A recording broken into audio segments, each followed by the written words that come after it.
They say credit belongs to the man in the arena, who spends himself in a worthy cause. The glory is reserved for the few, who no matter what, answer the call to enter the arena. It echoes out, reverberating across the globe. It only acts to reach the bold, never the timid. The call delivers victory to the deserving and rewards the devoted. For when your time comes, there is only one option.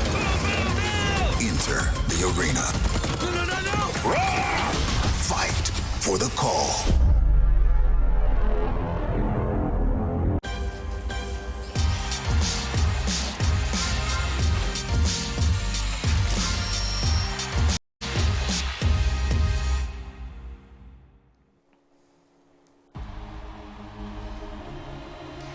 Welcome to day 2 of the Paris home series. That's the beautiful Eiffel Tower, and this has been a crazy week, even though we're only 2 games in.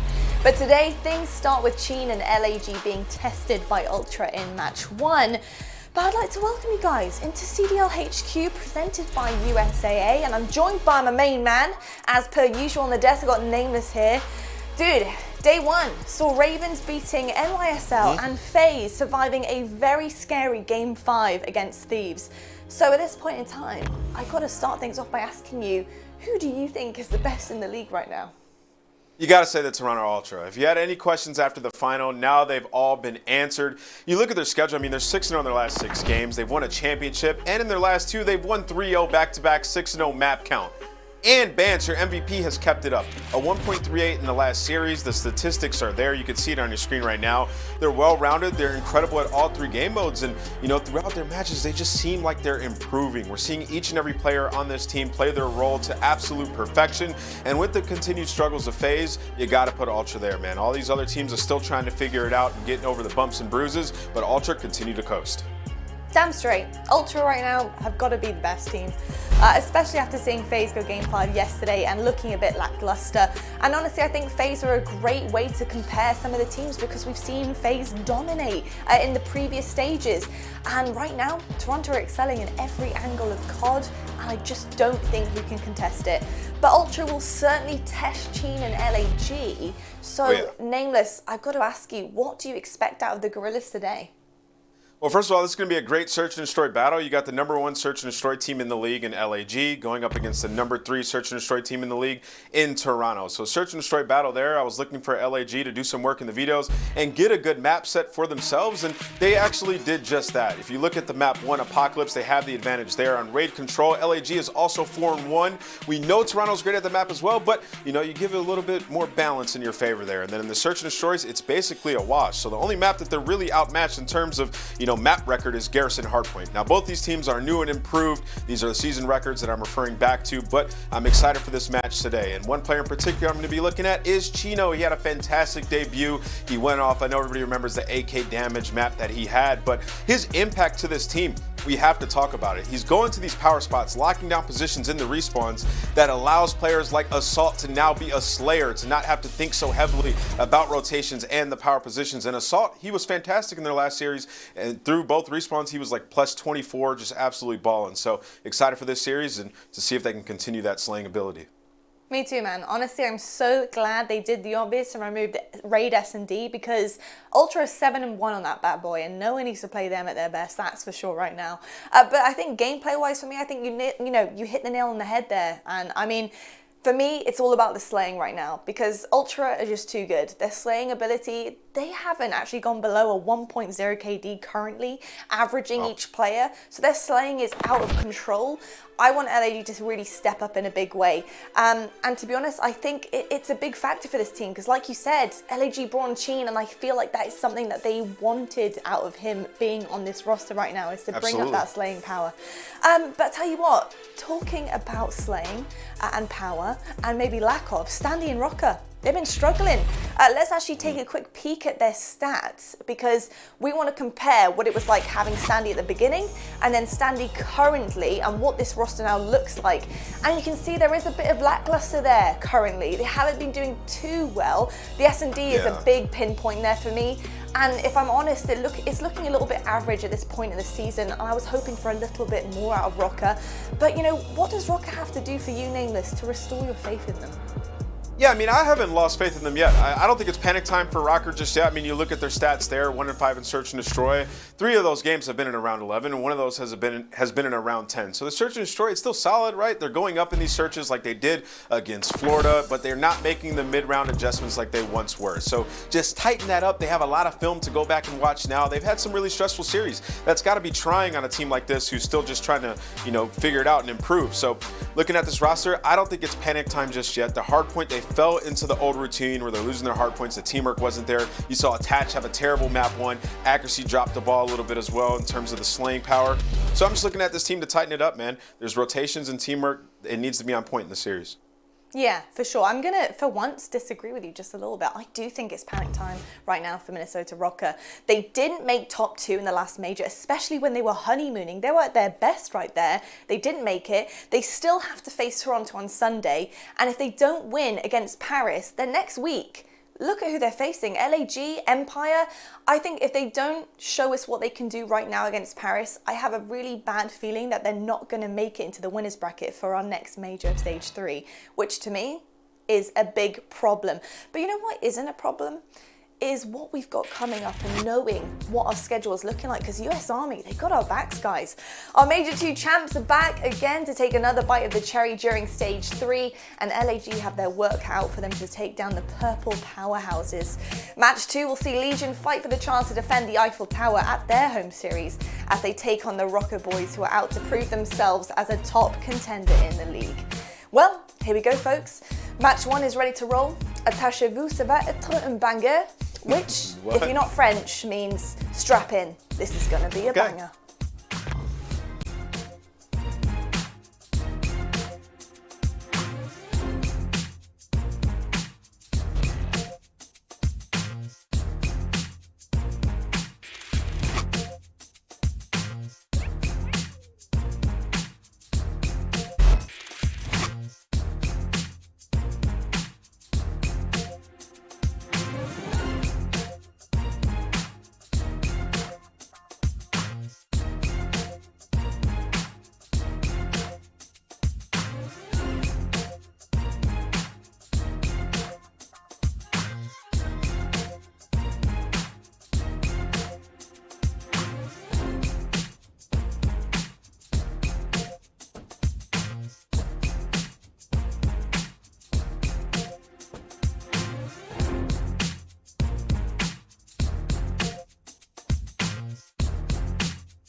The Call of Duty League is presented by T-Mobile, now America's largest and fastest 5G network.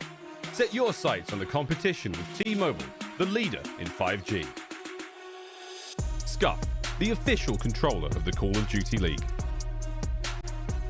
The Call of Duty League is presented by USAA Insurance, auto, renters, and home insurance that's made to help the military community protect what they've worked hard for. Hi everybody, and welcome to day 2 of the Paris home series. Oh boy, it is a nice and joyous day. We are starting things off with the Toronto Ultra taking on the LA Guerrillas I don't know exactly where we are virtually in Paris, but it looks absolutely excellent. Standy, how you feeling today, my friend?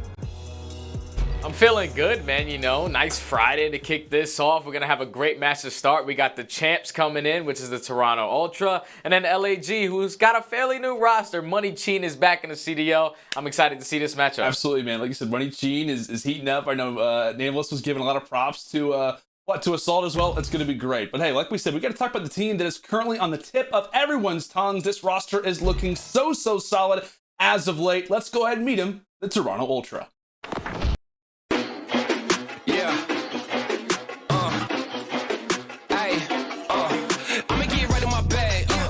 Try to get mad, everybody wanna keep up, don't you know I move too fast, I'ma zip right past, drip all on my swag, why you trying to size me up, you don't wanna try your luck, hot as a stove, what did you know, burn like coal, yeah you know I go, way too hot, yeah I really too cold, I'ma keep going till I hit my goals, better get back when I'm in my zone, do it for the ones that I know back home, did it myself, they ain't put me on, but you crawl back if you hear that tone, another level.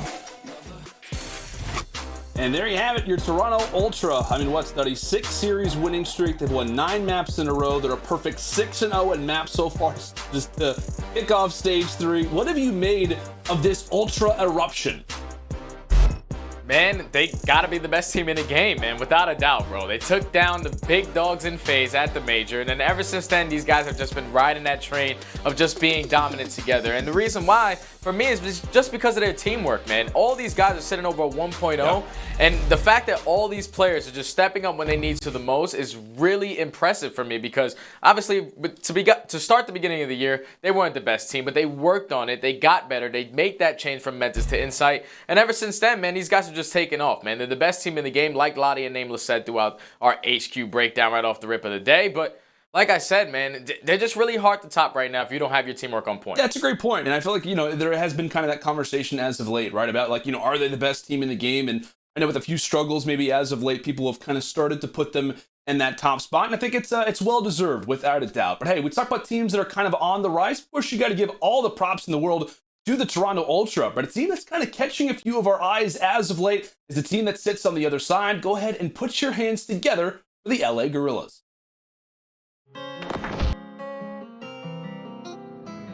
When my friends go, it was simple.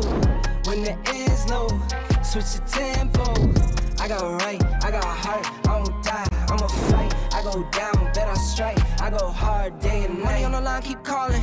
Money on the books, need all that. My kids, they'll be ballin'. Got a real bankroll, not for Instagram. My mama on the line, keep calling. Praying for me, know I need all that. Told me it's not about ballin'. Real blessed, but I'm still sinning, man. I got right, I got heart, I won't die, I'ma fight. I go down, bet I strike, I go hard day and night.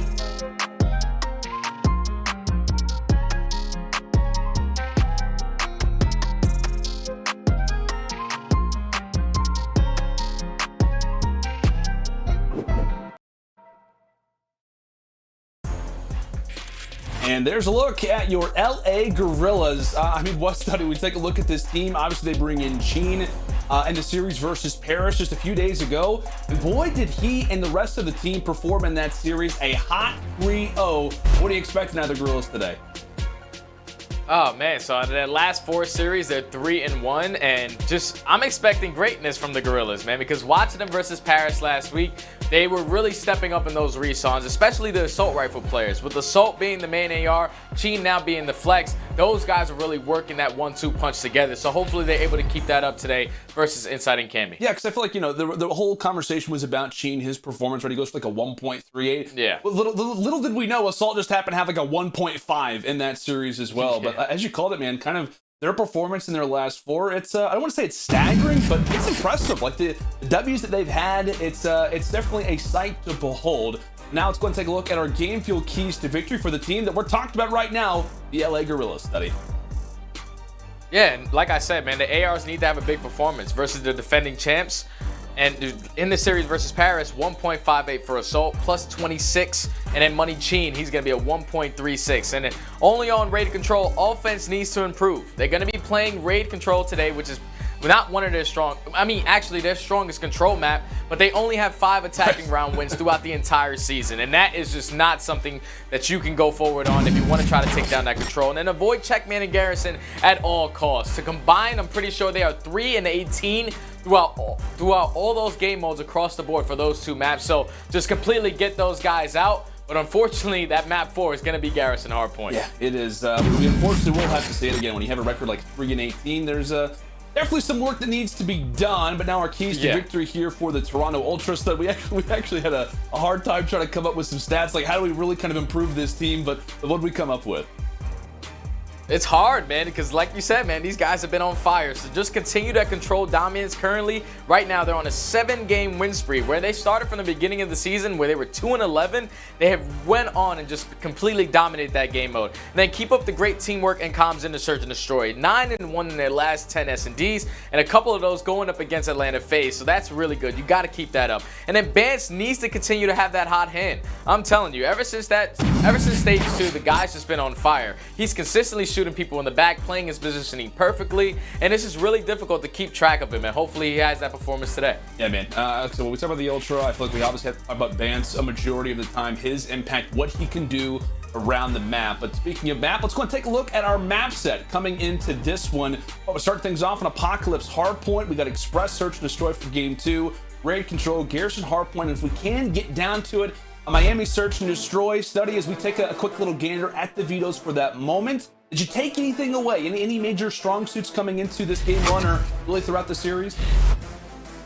It's the map 1 for me. This game 1 is everything on the side of LAG because I really like these maps from both teams. Yeah. The only thing is, if it does get to that map 4, that map 5, then the Guerrillas, they need to really be able to fight back because, like I said, horrible at Garrison Hardpoint. But if it does get to that Miami Search and Destroy, it's going to be great. But this map number 1 is everything to how this series is going to go for me. And when we talk about both these teams, right, they faced off 2 times previously. It is a 1-1 series scoreline, Ultra winning the most recent, but really, in both series, each of them have gone to a game 5 when these rosters have faced off. Big important note to mention is that Ultra are 4-0 in the hardpoint. So LAG, despite having 2 attempts at this Ultra lineup, have yet to win a hardpoint. Just another major emphasis on how important this opening is now here on Apocalypse as the Ultra grab at some early time. Yeah, and that's not the way you want to start there with Benjamin Bance getting a 3P, so you already know he's going to be feeling himself nice and early. So they're getting this early time on this P1 hardpoint. You see what LAG is trying to do. They're trying to all flood through Broken, trying to flip these spawns, and they're successfully going to be able to do so. So now it's all about just trying to not give up as much time on this P1 hardpoint to the Ultra, but also making sure that you're staying alive on that side of the map because the work has been done. You just don't want it to come back and blow up in your face if you lose these spawns here. In the middle of the attack, what a quick little team fight. LAG, Force is still alive, so somewhat of a cross spawn for both of our teams. Assault wins a major fight there with the QBZ onto Cammy. Kleenex, unfortunately, he gets stuck as really body parts flying everywhere throughout Apocalypse, but it will be the flip successful for LAG. Despite a nice P1 off the rip for Toronto, this is the Guerrillas' chance to really kind of start to dig their heels in and even this one out. And Sheen starting off 5-2, continuing on his great performance from that last series study. Yeah, and they just get a nice 4 down, so they eliminate all those players from the Ultra from that backside, so they're able to get at least a first 30 seconds uncontested. But you see what Ultra are trying to do. With 30 seconds remaining, they're just trying to play off the rotation. They know that if they die towards this hard point and spawn out towards back temple, it's not what they want to do. So they're going to give this full 60 to Guerrilla. Great hold right there out of LAG to close out that one. Now it's all about just trying to set up this rotation towards that P3. And nice and early, Silly and Assault will be here. I want to ask you, Stud, like, now that we got to watch Apocalypse a little bit more, like, teams kind of feel a little bit more comfortable playing this map. And the big emphasis is always on P2, as Assault sits on 7 in a row. I mean, like, what, man? I feel like P2 isn't nearly as bad as it's kind of made out to be. As we see Guerrillas get the flip, and really off of that play, now Assault's sitting on 8 in a row. Do you think that P2 is as bad as people really kind of live it up to be? Oh, it definitely is, man, because look, Ultra couldn't even break in to try to contest it for a second. So it's just depending on that team who gets there, that early setup. If they can hold that first push, it's basically a full 60. So that's why you saw Ultra rotate nice and early, trying to set it for this next one. But it's grown such a lead for LAG, so where they can take their time, make sure they're trying to play for these spawns a little bit better. But you see aBeZy, he's going to be flipping out towards the back, and just like that, they still are going to be able to keep those spawns. They will indeed, and really, again, off the back of some major plays coming through from Assault. Again, we don't really kind of highlight him as much as he deserves to give the nice call out to Cheen, but Assault with that nice spree off the rip does earn the streaks, and that could play big for P4 and P5, but Cammy quickly there to silence things, as that will be a nice double to make sure that P4, aka Turtle, will be secure for them. So the bullets still firing well for the Ultra, and they're going to have to, as LAG quickly off the rip, they'll drop in the backside of the spawn. So that will give Ultra, now P5 spawns are sitting well inside of the hard point, but like we said, here come the streaks from above out of Adam Assault. Yeah, so that's going to be able to get them off that time for a little bit, but Ultra should be able to get right back into it. But it's going to open up that positioning for the Guerrillas to push out towards the front with the streak coming in. The kill does go in their favor. Now they're eventually trying to get some time from the front side, but 3 players are going to drop now. 25 seconds remaining on this clock. You should see LAG start pushing through the middle of the map, trying to play for that P5, but it's looking like they're trying to push through. And this can come back to bite them if they cannot win these engagements. Yep, some major fights going down, and you see 3 straight in the feed. Out of Toronto, starting to bring this one back after losing those first side of rotations. They lost the big P2, but now they maybe have gotten the game back in their hands. As now we'll go and step aside and listen in with the communication of the Toronto Ultra with our Astro listening. Yeah, I'm running away. Front. That was me, it was me. So I've got deep back. Can you help me with front? Yeah, I can help you. One's gone back maps. I'm on a 6, Okay, one was maps. That FeZe low PP Kind of now. baiting you here, Toby. Try and push out for me, Toby. Yeah, give me a sec. No. All in front. All here in front. I'm pretty sure all I the back chip still. in. Abs deep on me, abs deep there. Two more Nothing here, deep, 2 more nothing deep. Okay, yeah. One. Back me. Assault is deep. Back me. I've I've got you front. Tap down, you got it. I've got you front unless you drop from top. I have the backdoor push. One stop, You got it, ladder. It's backdoor now. Yeah, I'm Back. I'm shooting you. Abs front. Put two front weak. Making a P3. Abs one shot after that. Abs She's one shot. absolute, bro. Fucking dead. Come back, comeback, boys. Let's go. Good fucking comeback. Gonna be Okay, top this of me. time. Trying to stay down low. Hit through time. I'll wait for you guys. Yeah. Down deep right. Come down low, you, Toby. It's gonna be top. I can't TV. see him. Nothing One's top. on Yeah, top. one down I'll come top. I'll come top. Hated me top Down low map. still. I'm gonna top P5 right On now. the slide. Slide here. Close. Close. Yeah. Top down, no dead. Top TV. Philly, I'm joking time. time. Philly, time. Yeah. One mid help round. One match. Take our time. Let's Yeah. take our time. Wrap over. Yeah, right. One down low. We're gonna top TV right now. Ready? Yeah. I don't see anything top He's maps. down low here. He is. That's Nice. it. Nice. I don't see if I'm in the heady close to one. Across Top TV. Top. Nice. That's 2 dead. One's gonna be deep Jump top. top. Really got a quick little listen in there with Toronto. Maybe some quieter comms. Not really much needed to be said, but really for the most part, Study Ultra, despite what was a one-sided affair to start this one off, they brought the game back, and now we're sitting in the driver's seat. Granted, not by a major margin, but it's impressive nonetheless. Yeah, it was all about that chain from that P4 to P5. That's what was able to give them this lead going into the second rotation of hard points, but once again, they do not have those spawns towards that P2. So they have to try to push through this left side, try to get low trenches control. With LAG still picking up some time off of this P1. It's all about can they break it this time around. Because we saw LAG, they held it for a full 60 the first go around. What can Toronto do different to try to set up on this pinch? And once again, it's looking like all these players are trying to push out towards back temple. First player here is going to be Bance. So he's just going to take his time, wait for his teammates to get to him. But this is exactly how that push was shut down the first time. Here comes the flood. First blood is going to go in. That's going to be another 3 down for Toronto. And just like that, another push from Toronto is going to get shut down. And they have to give up this time once again on P2. Yeah, another one forwarded. LAG continue to rain terror over at P2. I mean, what, man? Given the pushes, given the outlook that Toronto had based off map positioning, they had to make a play. Was that the right? I know hindsight's 2020, right? They dropped 3, but did you like the play? Did you like the attempt that they tried to make in order to retake P2? Well, it was the first attempt that they tried to do on the very first rotation of hard points, and it got shut down. So I would like to see just a better push, a better coordination. Right there, when you're pushing out the backside, probably put someone to slide out, make sure he ends up being a little bit of bait there so you guys can get a kill. But the fact that this is the second time that they try to break through that backside, not opening up with any kills right there is really difficult for them. So now they find themselves in a 45-point hole. It's all about just trying to get some time off of this P3, but they did such a great job last time for P4 and P5. Can they do it again? See what they can try to muster up. There's really a quick little team fight toward the bottom side of the lights, and it will be Cammy and Co. staying alive. The nice long-range shots at aCammy as he sits currently at 24 and 15. The 3 spree granted right now for him. It's a 5 spree as a team as LAG once again look to try and commit what will be the retake. It's aBeZy from the skies toward top TV. And he is a sight to behold. Can he shut down inside? A few extra shots there into the railing, but he is going to be able to win it, inching LAG ever closer to that 250 mark. A big play from him, but it is Toronto set up nice and well over at Turtle. Yeah, so now they have to try to fight back into this game and try to hold this push from LAG because they're not hitting the front side. They're going to be pushing around the back, trying to flip these spawns. Those kills are going to get traded, but they're still silly in this backside. Do they have the awareness that he's still here? Because he's going to be the playmaker, but a streak is going to come in, so that's going to change the positioning from the Ultra players. All these guys are going to flood in towards that Tiki hut. Salt is able to get one, so now they should be able to get some time from the front side. 3 players are going to drop. The last one is going to be Cleanex. And he has to try to stay alive because a split spawn has come in for the Ultra. Eventually, 1 player is going to drop. There's only going to be Cammy left in his backside, and LAG. This is perfect for them because they cannot win off this. But with only 1 player remaining on the backside, they should be able to try to win this rotation. But Cammy's trying to play his life as long as he can. You see Cammy, right? He's just trying to value what's most important to me. Try to break the hill. Okay, well, they can't win it here.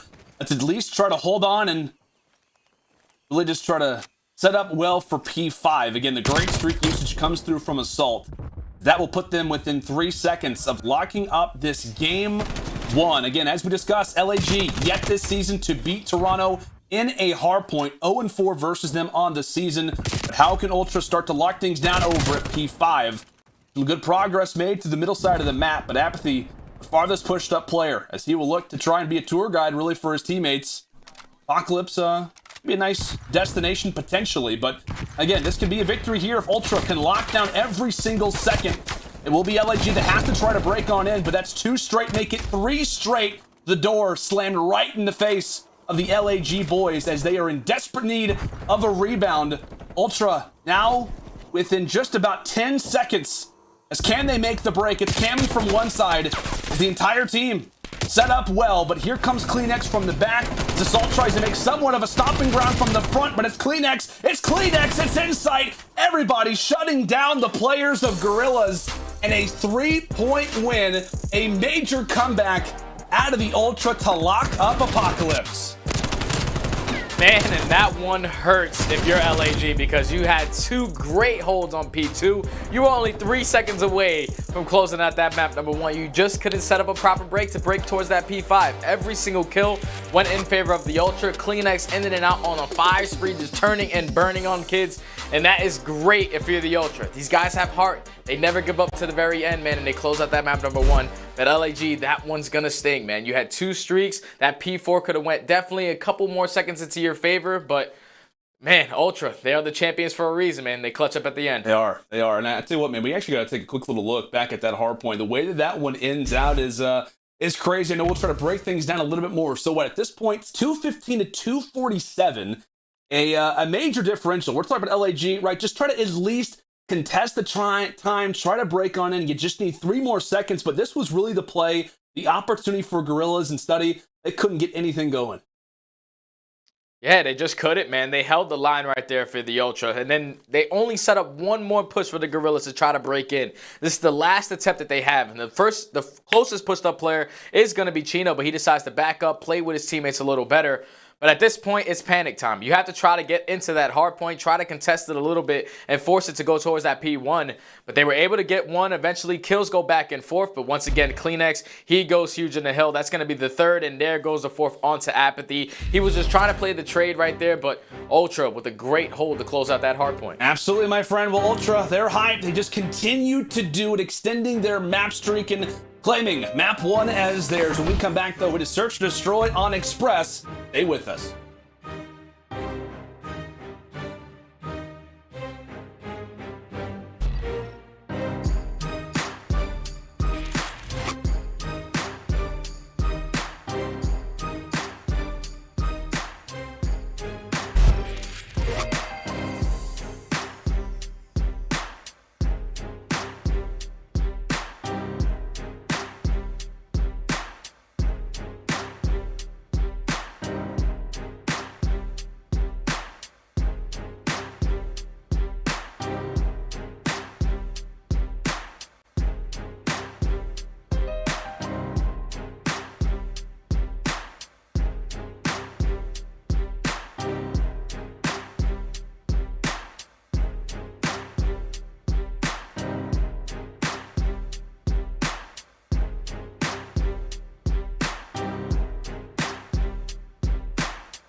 Call of Duty League is presented by T-Mobile, now America's largest and fastest 5G network. Set your sights on the competition with T-Mobile, the leader in 5G. The Call of Duty League is presented by Zenni, the official eyewear for the CDL. Armor your eyes with Zenni Blocks blue light protection glasses by visiting zenni.com/gaming.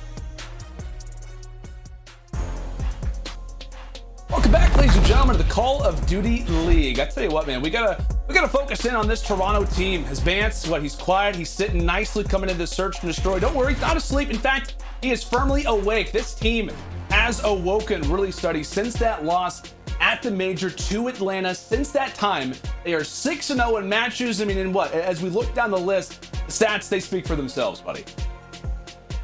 Man, just looking at this 6-0 map count, games 21-5. They've only lost 5 different maps.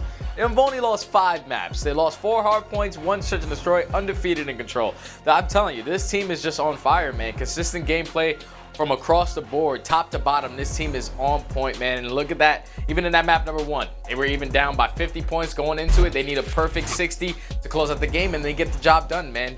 They had that composure within this team. They did, man. They got that special sauce, as Miles likes to call it, but now we kind of focus our attention with our quick scope presented by Scump. Now into the search and destroy.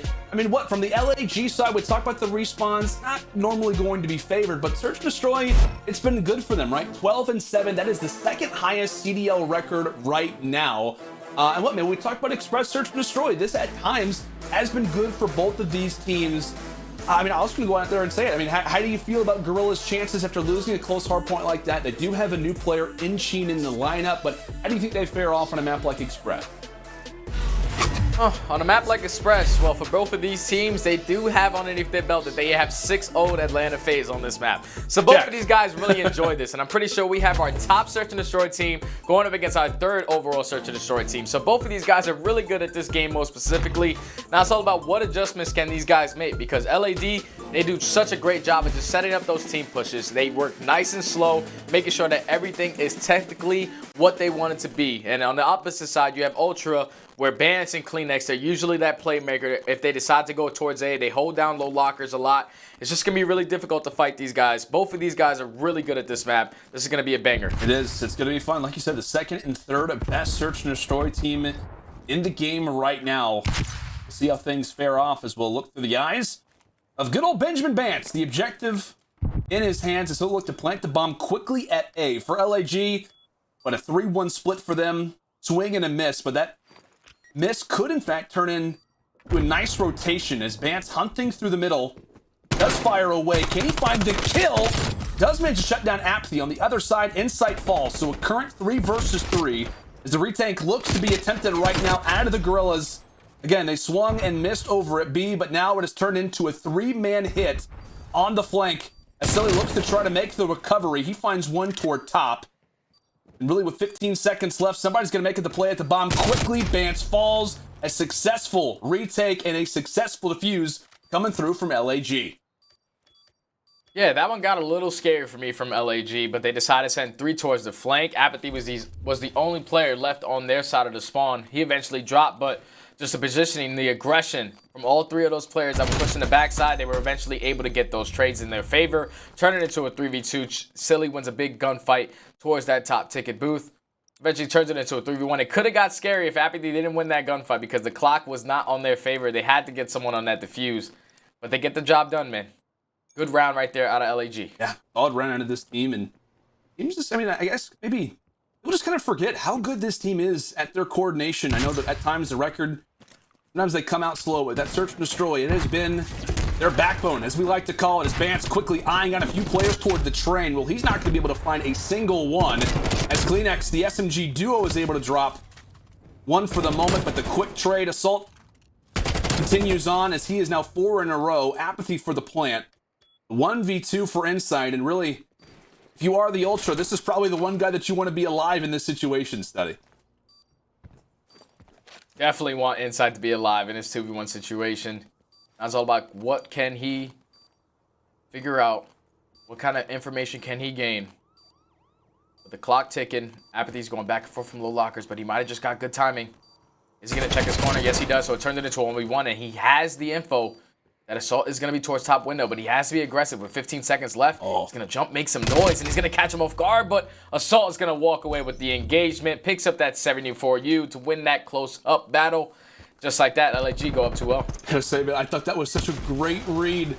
I thought it was a great read on the inside. You could just tell like where the mind was going. You could hear the steps out of Assault, but not able to take him down. Is really to start off the search and destroy. Assault sitting at 5-0 just through 2 rounds. And I know we've talked about kind of coming into this series, buddy, about how both these teams, they faced off before.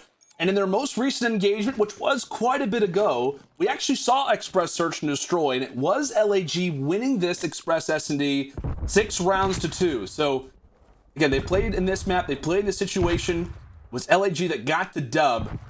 And Ultra, how can you begin to adapt as you drop the first 2? Nobody really sitting on anything somewhat stellar in terms of performance. Once again, in advance, flying that objective over at A, as we'll see if LAG can once again retake. Yeah, this is a little different this time, though. They don't have 3 players pushing towards the flank, but Assault's able to open up with the first, aBeZy with the second, so now it's going to be a 4v2. If I'm LAG, I'm just putting someone straight on bomb right now. I'm not even trying to locate anybody else, but Cleanex is able to take down one and try to get out with his life, but it turns into a 3v1 situation now. And Insight's in a great position to try to eliminate these players, but aBeZy is going to read it, and just like that, LAG complete another retake onto this A site, puts them up 3-0. Really? I mean, with this defuse, going to set Assault up quite nicely. A great beginning out of LAG, 3 straight rounds, and it's just really the all-out dominance toward this bomb site, my friend. I mean, what have you liked the most out of the girls? What have they done right to silence what is a hot team in Search and Destroy in the Ultra? I just love these team pushes that they're doing. When they're being aggressive, they have multiple players there, so they're overflooding a player that's trying to watch that position. He has to shoot at multiple people, and they're just winning that engagement every single time. They're just taking the map right now to the Ultra. The Ultra have not had a response yet. They have that consistency on their defense where they're taking control of B. Once they get that, they're wrapping back together as a unit. So far, LAG, their teamwork is on point.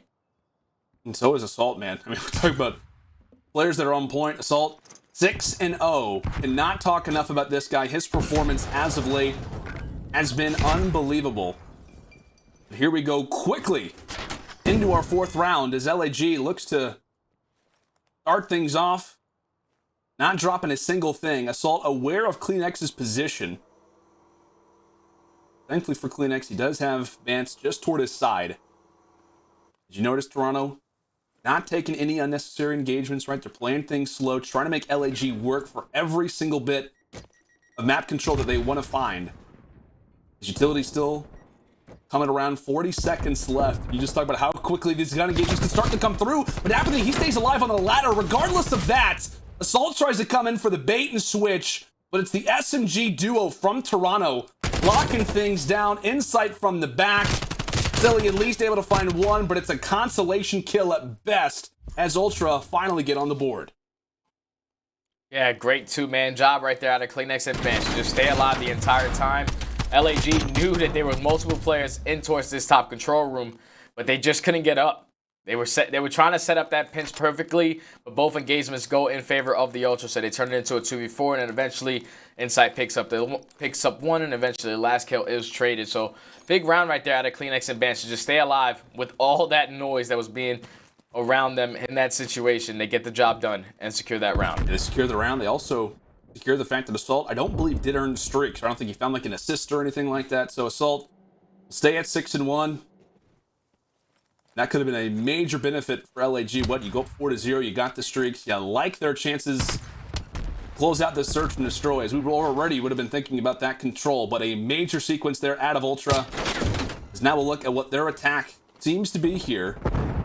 In the midst of this going on, keep in mind player 2 in Assault, slowly but surely starting to make that flank attempt. Trying to be the eyes and ears over at that B bomb site. But so far for Ultra, we talked about them on Moscow, how often they like to rotate. It does not seem to be the case so far, Study, as they seem to be primed over at A. Yeah, they just caught LAG off guard right there, thinking that they were going to rotate, but Silly's able to even up the numbers, turn it into a 3v3. Money Cheen is able to get that kill onto Ban, so that's going to be bombed down. And then here comes Assault. Finally off the pinch is going to take down Cammy, turns it into a 3v1 for CleanX.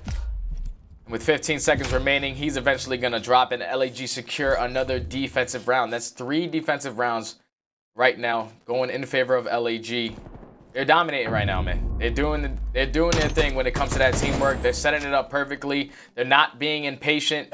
It looked like they were in the beginning of that round right there with aBeZy trying to rotate towards that mid train, but like I said, Cellium was in the position to get that trade, and now they find themselves up 4-1, 2 rounds away from closing this out. They've just been playing great S&D so far, and Toronto have not had an answer yet. Yeah, man. Great search and destroy versus a great search and destroy team. Like we said, Toronto 9-1 in their last 10 S&Ds. And quite a few of those victories have in fact come on Express. So LAG just finding the right timing. As we said, kind of limiting that aggression that Ultra likes to show from time to time. But we've been getting a lot of love at A. Now time to go to B. With that early push, it will be iLLeY who drops for the first blood. Regardless of that, Assault able to drop in that objective. So we will have a retake opportunity here for Toronto. Quite a bit of time on the clock, and Cammy finding a nice kill through the mid-trains. Takes down App. As it's now left down to the ARs. As Gene, he gets found out. Assault, granted, a great game, a great performance, and we'll probably see that continue, but in a 1 versus 3 where there is just time ticking away and the opposing team just has full control over that site, it's never going to be easy. As CleanX will put in the defuse, and Ultra, they stay alive in the swing round, stud. Yeah, and that was a huge right there out of the Ultra, because there was only 1 player at that B site, which was CleanX. Guerrillas decided to hit through that side staircase area. They put 3 players down there, and then CleanX, he comes out, gets the first blood, and gets out with his life. So they take that man advantage. They get the information that LAG are pushing towards that bomb site. Eventually, they set up the pinch. Went all the engagement on their side, and Ultra, just a great defensive hold right there. Big shout out to CleanX, opening up with that first blood and playing his life. Now, what adjustments can they make on offense? So far, the A push has not been working. I need them to switch it up. I need them to go B and try to be aggressive to show them why we are the champions. But it's looking like their A push is once again going to come in. So the bench likes to get this bomb down nice and quick. And with all that information going down, here goes the bomb, and it's going to be another 4v4 retake out of LAG. Yeah, third plan of the game for Bance. I think based off the arrows, as Cammy finds the first blood, you can see LAG just being like, wait, really? They're gonna go for it again? Like, they're gonna continue to play at A? The mind game's in full effect as nobody yet to drop. So far for Toronto, that streak only continues as it is all down to Money Cheen between a rock and a hard place, the train as well, causing quite a bit of space. And speaking of space, Ultra inching ever closer. It was a great beginning out of the Guerrillas, but no study you said on Ultra, out of the offenses, you want to see them kind of change things up. But they go back to it, they catch LAG off guard, and they're able to secure the round. A big one again out of Toronto as CleanX leading the way. We talked about streaks, what right now as a team, they are sitting nice at 7 team streak. See if they can continue to add on to this. We come into our next round. LAG, quick, hot and heavy into the B site. And it is CleanX advance yet again causing problems. It's Assault able to answer. Cheen from the top. The SMGs from one side. It's the ARs from the other. Yeah, and they have them pretty much pinned. They know exactly where both players from LAG are. They turn it from a 4v2 into a 2v2. So what can they try to do? Cammy's able to take down Assault. Now it's all left up to Money Cheen in a 1v2. He's able to take down the first. You gotta play your life. You gotta play your life, throw your shoulders. Money Cheen trying to go for the clutch, but unfortunately he's gonna lose it to Cammy. Cammy going huge to tie the game up at 4 apiece. LAG try to switch up that momentum. Try to change that pace of the game by sending 4 players down towards that B site, but Toronto, perfect blind counter right there to tie this game all up. Oh man, so close. Let's talk about like highlight moments kind of previously on Express Search Destroy, right? The ring around the rosy with Crim, and kind of a similar situation. Unfortunately for Cheen, not able to walk away with the 1v2, but again, on the other side, it's just Toronto. Kind of similar story to the hard point. Granted, this game by no means is over and could be far from over if we do see at around 11 overtime, but making the comeback, right? Comeback Kings. After what has been a hard countering LAG lineup, what are you seeing coming into this round 9, stud? And look at this adjustment. Right now, LAG said, dude, they have gone A every single round. We are not going to stack B this time. But Toronto, they timed it perfect. They have full control of this B site. Bomb should be planted now, so it's going to be a 4v4 retake on towards this B site. Now let's see what LAG are going to decide to try to do. How are they going to try to break in towards this bomb site? It's looking like they're going to have 2 players pushing through their back terminal. It's all about what information can they try to get. Both players just throwing shoulders, but Cammy, once again, is going to open up with that first blood. Into the streak to 4 in a row. Vance as well, starting to heat up as, oh, Assault able to find it. It at least gives LAG another chance, but inside up close, he falls as well. They'll all be on to aBeZy, and he's going to have to sprint to this bomb. 10 seconds to go for the defuse. 2 players alive, and it will be the Ultra. Now securing their 3rd round in a row, putting them on 5-4. And my goodness, what a game it has been. What a series it has been. And we're only coming into a closing finish here in the search and destroy. But what a performance. As now Ultra 1 round away. Then what do we expect out of LAG? What do you want to see them do here on this offense to stay alive? Another 4-man push, and this is exactly what they're going to be able to do towards that B site. First thing, you cannot get first blooded. You need to try to open up with that kill, and it's looking like they're going to try to take nice control of bottom side. And they're able to take down 2, so it turns immediately into a 4v2. They know that Cleanex likes to play around towards Ticket Booth, but they have no idea where Cammy is. I'm pretty sure Cammy is on a streak.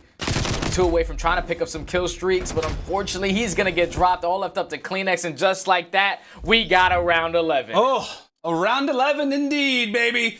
Like we said, LAG, they go over toward this bomb site. Maybe somewhat of a headache when we talk about prior rounds. It was all A to start and has been B ever since then.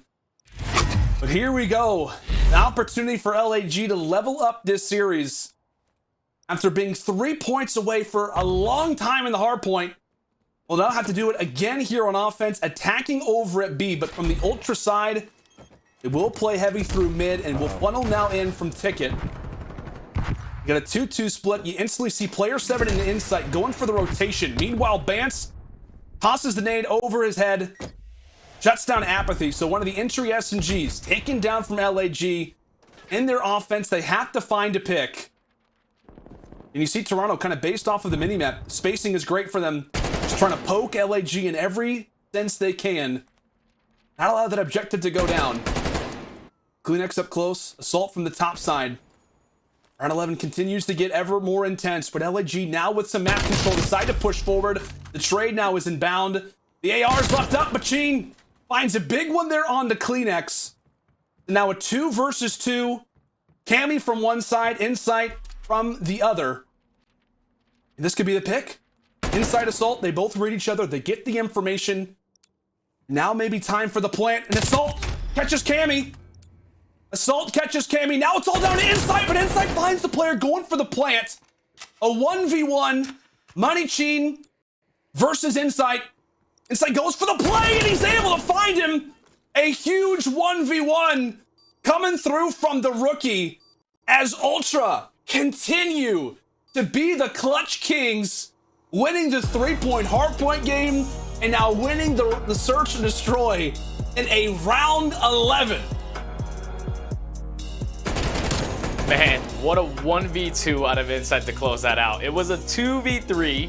I mean, it was a 4v3 right off the rip. Bance got that first blood, then he goes out and gets the second, and eventually it's immediately traded. I didn't like the positioning right there out of Cleanex to just give up his life outside of Ticket Booth, turns it into a 2v2. But I thought Cammy and Insight played that beautifully. With about 25-30 seconds remaining, they had to work towards that B bomb plant. Cammy, unfortunately, doesn't spot Assault on the step, so it turns into a 2v1. But just the bomb plant positioning out of Assault right there really costed him that round. Insight was just able to walk up to the Ticket Booth, shoot him out the window, get away with his life, and it eventually turns to a 1v1. He knows that Chino has to plant the bomb, gets the perfect timing on him, able to close out that round. And once again, LAG, they were almost able to close it out, but now they find themselves down 2-0 in this series. They could have been up 2-0, and now it's just all over the place, man. LAG, their backs against the wall. They need to try to fight back after all these chokes throughout these first 2 maps. I tell you what, man, I see Assault sitting at 14-6. You just got to be somewhat frustrated after the result that they see. But we got to take a look back At that round 11, man, it's our U.S. Army tactical play, well-deserved. I thought it was going to be on the other side for LAG. I thought we were going to say they come away with the clutch. Yeah. Genie's able to win the 1v1, but no, it is on the other side. It is Insight. The man has been so good in Search and Destroy. As we'll get to watch this one back again, it's Bance with the early nade kill onto aBeZy. And from there, Study, walk me through it, buddy. Yeah, so Bance gets that first blood with the nade, and they know, the LAG players, they know that CleanX is going to be in this ticket booth area. So they're trying to work him, but eventually he's able to get out with his life. And once he's able to do that, now it's time for them to start working up towards that bomb plant. But once again, Bance, being the player that he is, he goes through that side steps, able to take down the second player as well. And eventually it just goes back and forth in the trades that eventually turns into a 2v2 situation. And then eventually Cammy drops, and now it's Insight left in a 1v2. But that bomb plant positioning out of Assault right there really costing him.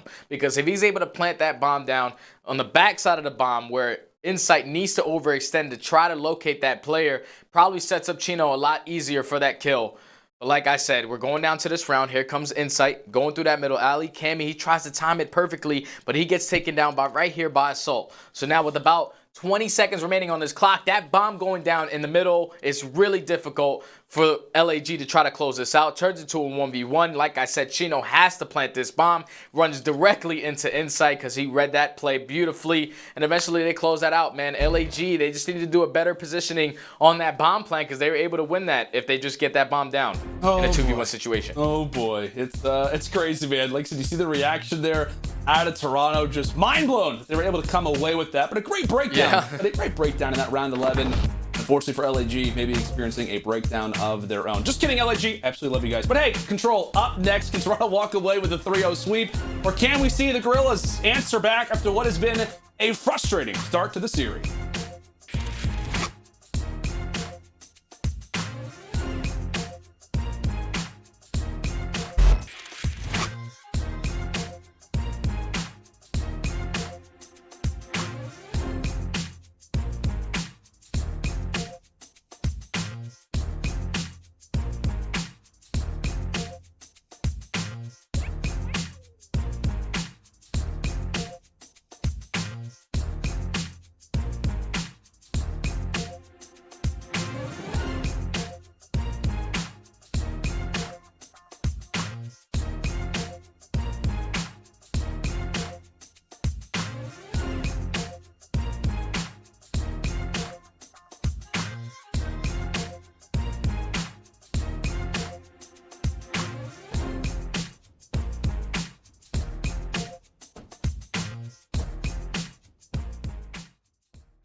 The Call of Duty League is brought to you by GameFuel. Use code CDL2021 for a special discount on GameFuel.com. Tournament audio and team listen-ins are powered by Astro Gaming, the official headset and mix amp of the Call of Duty League.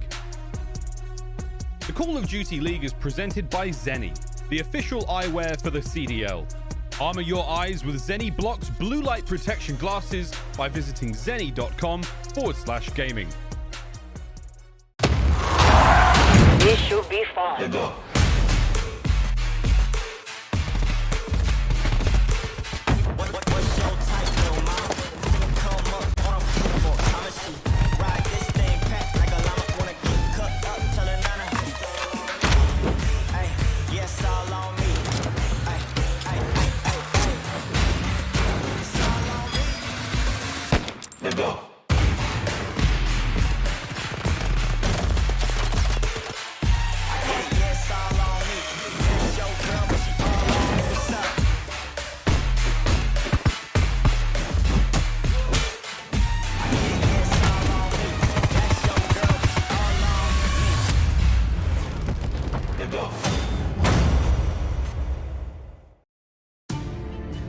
Welcome back, folks, to day 2 of the Paris home series. It has been a great start to day 2 for an Ultra taking on the LA Guerrillas. But if you are in the LA Guerrillas camp, a little bit frustrated, man. A little bit frustrated considering the way this one has gone up to this point. But this has kind of really been what kind of the matchup we were looking at coming into the series study, Sheen versus Insight, how great Insight has been on the season.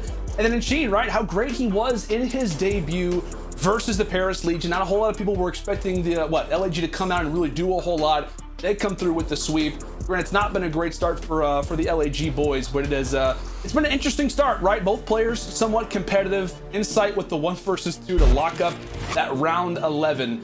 And again, man, we just can't talk enough. I know there's a lot of conversation about Bance, there's a lot of conversation about Kleenex, about everybody on this team. But Insight, he has been their backbone. Those stats, man. What, 2nd overall, 2nd in hardpoint, 1st in search and destroy. He is a terror on the map, stud.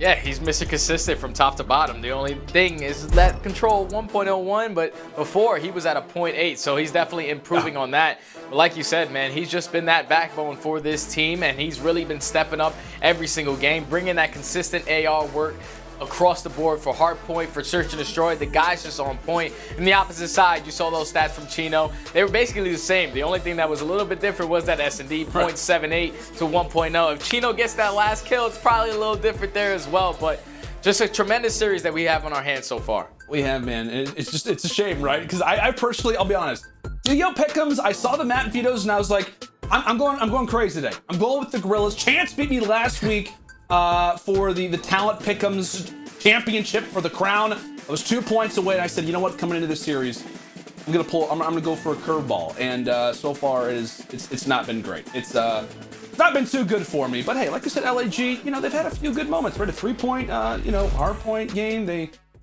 were up 4-1 in search. Okay, it's control up next, man. Yeah. It's, you know, I think right now for LAG as well, if you're this team, you just got to be thinking, hey, you know what? Let's just try to get the bad vibes out of here. Let's try to change things up. We talk about this team, how great they could be in their communication. But folks, we are experiencing a quick little reset. So make sure to stay put, stay with us, as it will be control up right after this quick little break.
Welcome back, ladies and gentlemen. I know we had a quick little break, but we should be getting back here into this raid control in just a few moments. But like we said, in case you are just joining us, you have no idea what I'm saying. Toronto up 2-0 right now versus LAG. It has been a thrilling series up to this point.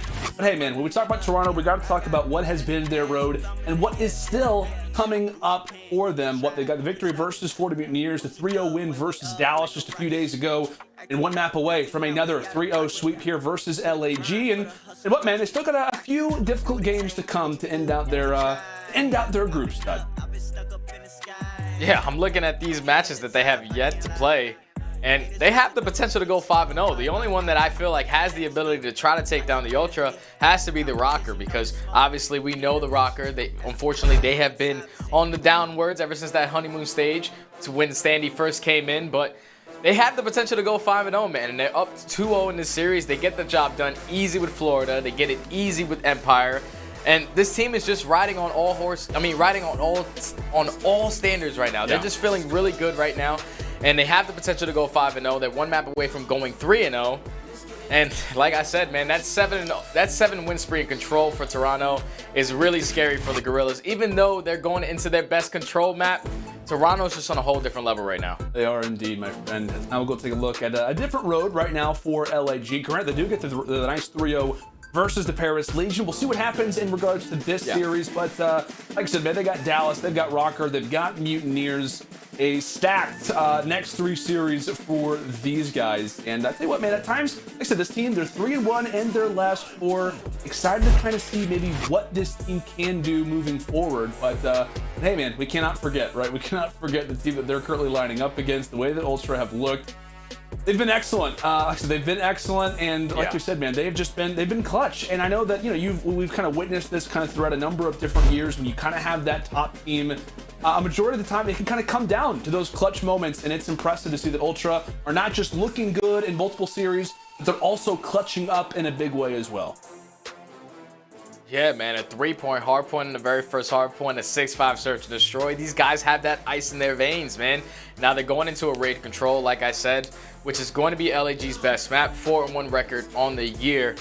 But Toronto Ultra, 7-0 win spree on control, and they've done it on a variety of different control maps. So these guys are on fire. The fact that they were able to fight back in those first 2 maps, this map 3, I'm really going in favor of the Ultra right now. Hopefully LAG are able to wake up and bring this series back to life for me. Absolutely, man. I know they're gonna have to wake up, and tell you what, man, it's gonna be fun. It's gonna be fun, but unfortunately, I hate to say it, folks, we are still experiencing some lobby issues, but we're gonna work everything out. You don't worry. Listen, you right there, you don't worry about it. We got everything under control. I promise you, raid control. It is coming up very soon. Stay with us as LAG Ultra. It only gets more intense from here, folks. Stay with us.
He has to stay alive. Can he falls? It's all on a Drazah. Can he hold the line? The answer is no.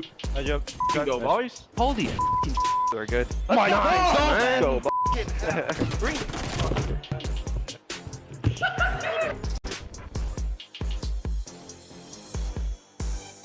And it's another stack. It's another stack. The second point. His tick is done. We're almost finished. This could be it. You've got to go, Florida. They're going to get on the point. They nail it. One more. Let's go, baby. Oh my God.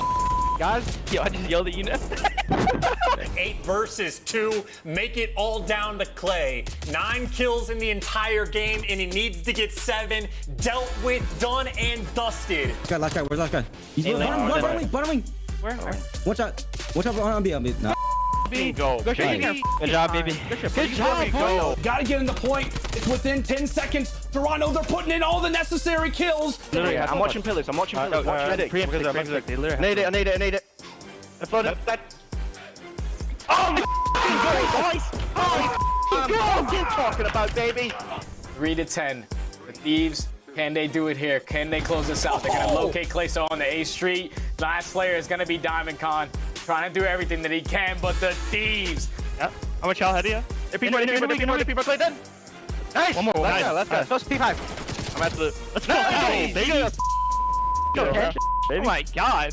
That's it. There we go. They get all the kills. They flip it. They could win it here still. Yeah, you have to worry about the contest, but that allows them to flip, and the flip doesn't even matter. I'm getting your balloon. Let's go, boy. And he just cooks one right onto his teammate in accuracy. 5 in a row again for Cammy. The plays have been made. No game 5, no miracles, no heroics. Let's go. Let's go, baby. Stop free, eh? Oh my god, a flurry of trades, but of course, it's clean exit bans. Everybody falls off a spawn. They go. Empire, they try to get in. iLLeY, they're all in front of you, but he cannot do it. Ultra behind the brakes. Get to a grand final. Let's push them. One shot on the left. Nice. One shot on the left. Come back, man. Come on. Go, man. We were fucking thrown in. We're still winning, man. 10 seconds for the win now. This is it. Ultra holding it down. They've got 5 seconds for the win. Simp's going to contest. He's going to get cut to pieces. And what do you know? The greatest underdog going into the tournament. They take the best team in the league the whole way, and they get the job done. Big kill. I need your front, Jamie. Stay down, okay? Is there emergency? Yeah, emergency. One shot. Back there. Yep. Stay down. They got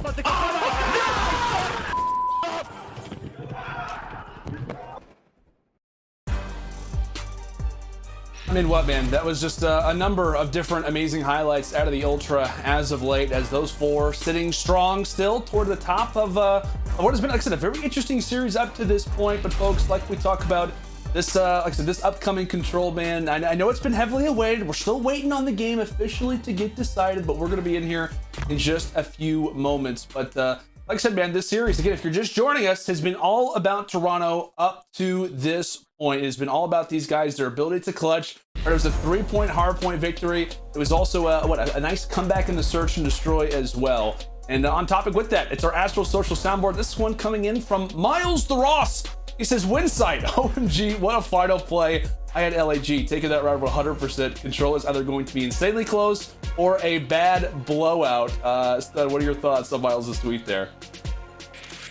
Miles' tweet, it's hilarious because Miles is the best in the business, without a doubt. But the fact that you thought that they were going to win that round, they planted the bomb in the wrong site, man. On the wrong side of the bomb, and it just gave it to Insight to close that out. But let's just hop on these control rules update over time. Each round has 2 points, and each point has 3 segments. Teams with the most segments captured will defend in round number 5. If both teams have an equal amount of segments, tiebreaker goes to the team with the most kills. We all know how that works. If you're able to take those ticks or at least win an offensive round, you're going to put yourself in a great position to get towards that round number 5 defense if it does get pushed all the way to the very end. But even if it does come down to a tie, it's going to come down to those kills, man. You got to make sure you're slaying, especially in control, if you go down to that round number 5 to secure that defensive round. We talk about it constantly, right? With the LAG side, like they're 5-25 right now in those offensive control rounds. Yeah. So not looking too solid in that department. Again, like we said, as you discussed it, my friend, those ticks, right? Those segments are going to be ever important when we talk about this game. But like I said, man, I'm excited to see maybe what LAG can do. Like maybe there could be an opportunity for them to try and surprise us, but it's going to be kind of a long shot, right? Just based off the way that Ultra have looked. I think I have a stat that says that they're like 7-1 in their last 8 raid controls. I mean, what have you liked the most out of raid control recently out of the Ultra, my friend?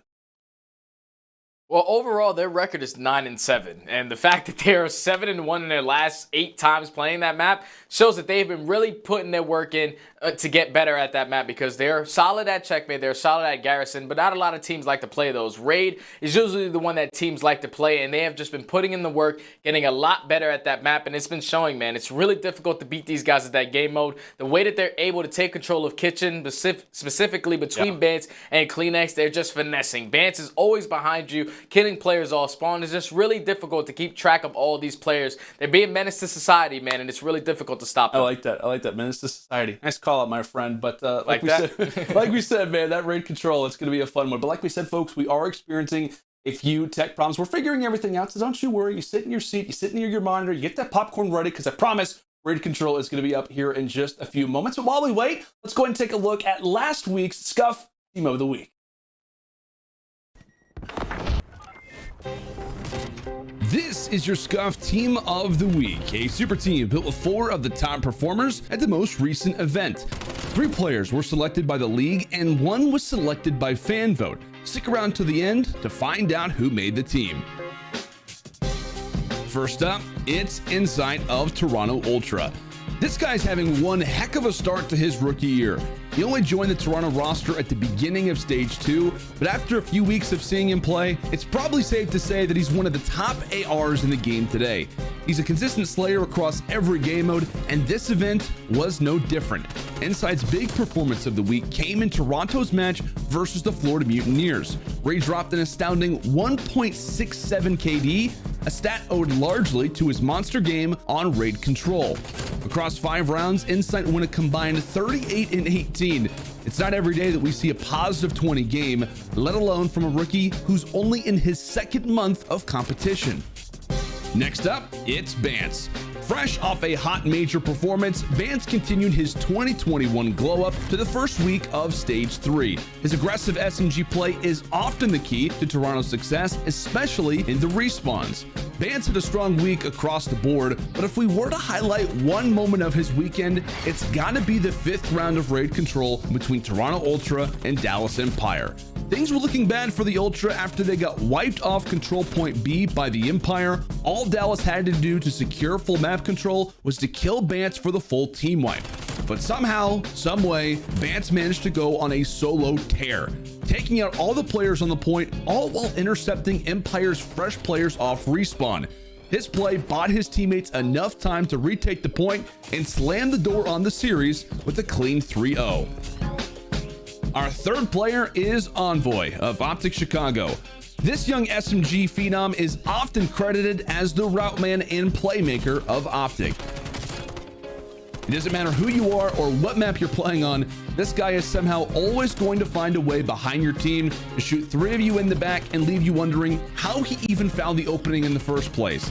Envoy's playmaking was a huge factor in OpTic Chicago's 2-0 week, with the young prince racking up the 9th highest overall KD by week's end. And finally, selected by fan vote, it's Clayster, the leader of the New York Subliners. It was a big week for the Subliners. This was only their first week competing with their new player HyDra, and their very first match was against one of the fiercest teams in the league, the Atlanta FaZe. The series was a brutal battle that went all the way to a Game 5 Round 11, and it was the fresh Subliners roster that eventually emerged as the victors. Clayster's consistent AR presence was a huge factor in New York's victory. He had the 3rd highest hardpoint KD of the event, with his standout performance coming in Map 1 versus Atlanta FaZe, where he went 33 and 21 on Garrison hardpoint. That's your Scuff Team of the Week for Stage 3, Week 1.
Welcome back, ladies and gentlemen, to the Call of Duty League. Once again, we do apologize for a few issues that we are experiencing in the lobby. We're still working things out. We'll be giving you guys updates as soon as we can on when we'll be hopping into that game number 3. But again, Study, we cannot stress it enough, right? It's been such a great series. Maybe this could be an opportunity for LAG to kind of rebound a little bit, given the extra time now coming into this control. We talk about vets on this team, the communication that could exist within this roster, fully capable of what, man? Maybe coming away with a nice little regain coming into this game 3.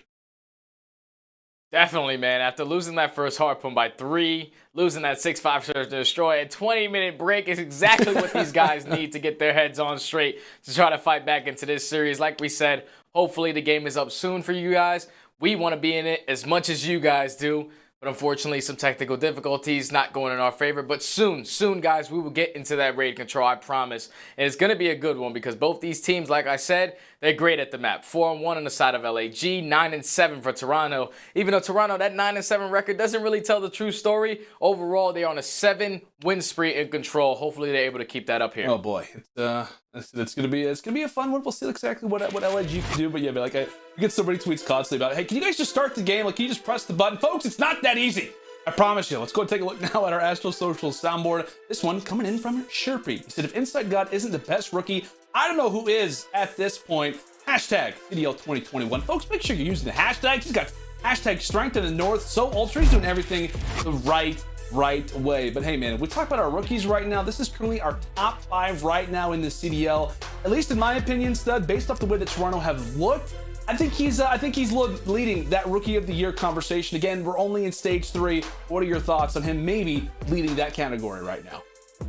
Oh, he's 100% without a doubt, man. These guys already have a major win underneath their belt, and that's something that the next 4 players next to him have yet to do. And they're continuously being the top team that has to be taken down, and it's really difficult. These guys are on a 6-win spree in those series. You look at HyDra right next to him. HyDra's great at respawn, but his search and destroy is lacking. Standy, he started off hot when it came to Minnesota, but unfortunately they have hit that downcline. They got out that honeymoon stage. Hopefully they're able to bounce back there. And then London, getting that first win yesterday underneath their belt versus a team like New York. Yeah. Paul X is a big part of that, so he's making his impact there. And then Neptune, he's going to be side by side now with Havoc, so his stats are going to go up and down across the board. Overall, the guy has been performing for his team. I'm just excited to see the development between him and Havoc on what they can do as that SMG duo over there at Florida. Hey, man, that was a great breakdown of where kind of all the rookies sit at this moment. I know, at least as of right now, it's fair to say Insight leading that Rookie of the Year conversation. But one guy that I'm kind of interested in looking at potentially is Paco, right? HyDra, what he can do for that New York team. I know they do drop the series the other day, or rather yesterday,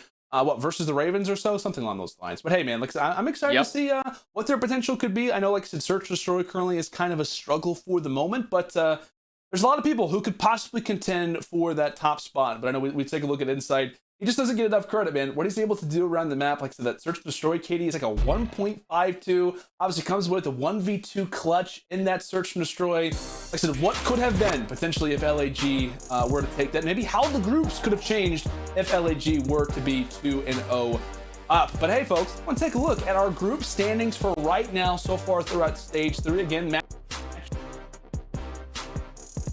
so a lot of movement could be going down, especially in Group Alpha today.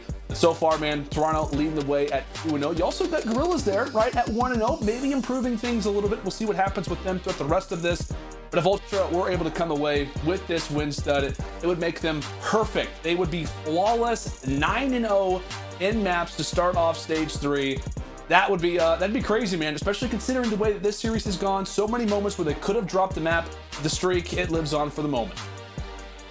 Yeah, it does, man. If Toronto gets this done, that pretty much would put them in that winners bracket, starting off 3-0. Don't really want to take my word for that, but they'll be looking really good. 9-0 map count for the Ultra would be great, and then everybody else would be tied at 1-1. So Group A can get crazy, but Group B, from top to bottom, it's stacked, man. OpTic, who are still at 2-0, Thieves 2-1, New York and FaZe at 1-1.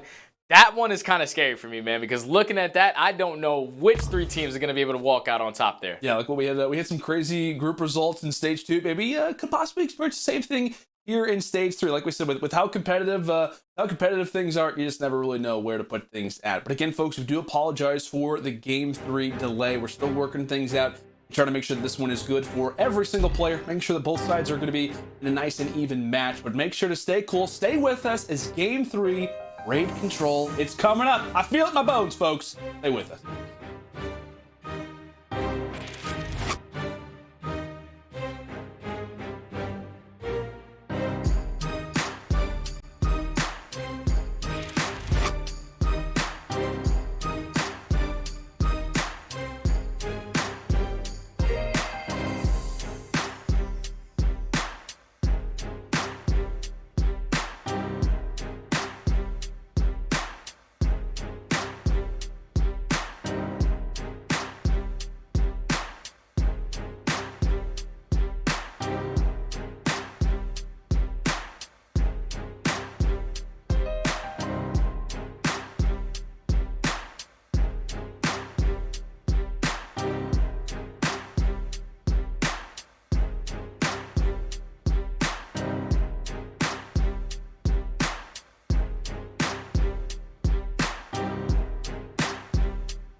Hey guys. Yeah, we're back. How we feeling, guys? Feeling great. Feeling fantastic. I'm feeling fantastic, man. All right. Come on. You guys gotta join the game, bro. I need an invite. Can I get an invite? Oh, game is starting. Game is starting. Game is starting. Worst case, I believe it might be a match delay. If it's Did I just say match delay? I'll start swinging, bro. Mothers. Didn't get this turned for no reason. Don't you worry, this is not wearing off until later on. I'm the best. I'm the best. Dude, it stinks like rotten eggs in my room, dude. Oh my god. Bro, I just had a, what's it called? Yo, Sam. Yes. What is Casey called? A premonition. I just had a premonition. Either Dan or Preston's about to get a 6-piece in L. It's gonna be on P3. I just had a flash. You're telling me right now, if a team offered you a blank check, you wouldn't play COD? Playing for less than a blank check for sure. How much money we talking? Like, Blank check? You pick how much you get paid, baby. Alright, boys. Alright, boys. Alright, boys. Make sure phoning green, make sure rotate. You have another hand warmer, though? It's not warm at all. Yeah, mine isn't really either right now. Oh, that's what's up. I'll bring it back. Bring back what? I got a nice breakfast sandwich with some sweet potato hash and an iced tea. It was That's clean, man. Put some devil sauce in it. We're having issues on the coach machine, so that's the reason for the current delays. On the what? The what? On the host's machine. Oh, I thought you said coach. Yes. No. I was like coach machine. And I definitely said robot coach. Oh, my bad. Literally, you'll be a 1v1 across the map. You'll be like, big one, dude, that win us the game. Like, yo, why you got on me, bro? Like, huge win. Oh, dude, good try. Go, boys. Go, let's get it. I didn't need it, man. My leg's shaking. Game is turning. Good luck. Lovely. Lovely. Lovely, jubbly. Lovely. I've seen enough. Yeah, you can turn off Troy. Welcome back, ladies and gentlemen. I officially have my playing cards out. Ed, any threes? Any fours, my friend? Anything? No, I Oh, got. all right. I think I got a king. I might have a king. There you go. I like that. We had like high cards. We had Scump on the screen for a moment. Kind of worked out, possibly, maybe. I don't know. Folks, like we said, we're still experiencing some connectivity problems. So, got us to talk to. Hey, you guys got any questions? Feel free. Let me know in the comments below. Study. I know you get that reference. What tweets on point, man? Tell you what. But no, folks, like I said, experiencing some problems. We're gonna get everything ironed out, though. Don't you worry. Listen, you're enjoying the matches so far. We're just gonna continue to provide some wonderful entertainment. We're gonna break down what has been a great series up to this point with all kinds of stats on your screen. We got players to show you. Hey, what, man? It feels like that search and destroy feels like it was an hour ago. To be honest with you. And Cheen maybe trying to try and recap a little bit, right? So far, he's got a 1.04 KD, 26 and 25. He's been in the fray a decent amount so far. Again, Study, we can't talk about it enough, right? His performance in that opening series versus the Legion, it was everything for this team. Yeah, man, 1.3, and then not only that, but on that control specifically, 8k damage on your debut. Well, for a debut for Mr. Money Cheen, he's been around the scene a really long time. He also has been one of my old teammates. I love this guy. He's just so easy to work with. He's that teammate that where you could look at him and just be like, what are you gonna do? He's gonna answer, I'll do whatever you need me to do. And that's just a great player that you can add to a roster, man. He's able to do it all. Obviously, you saw the stats not being the series that he wanted to, but this has been a close series from top to bottom. 3-point hard point, 1 round in S&D, and now we have yet to see the control, but that's gonna come up soon. And on the opposite side, you have Assault, man, who's just been on fire, because ever since adding Chino to this roster in the series versus Paris, he had a 1.58, and then today he's starting off already with a 1.42. The guy is on point. I haven't seen Assault play like this since he has won that world championship, but I'm happy to see him back into that form. Absolutely, man. A 1.42, despite, again, what has been a very close series up to this point. He's without a doubt the reason why these games have kind of been in their hands. It's just been a matter of not really being able to close these out, but a great performance from Assault really in back-to-back series. But we'll now go ahead and switch things up from LAG now over to the Toronto Ultra side.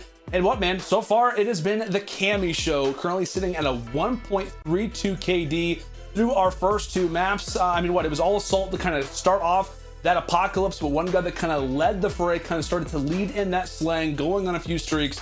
It was Cammy. Yeah, Cammy was that player, especially on Apocalypse, who was holding down those back spawns from P5, from P3 to P5. He was the only player as well from the Ultra to stay alive the entire time.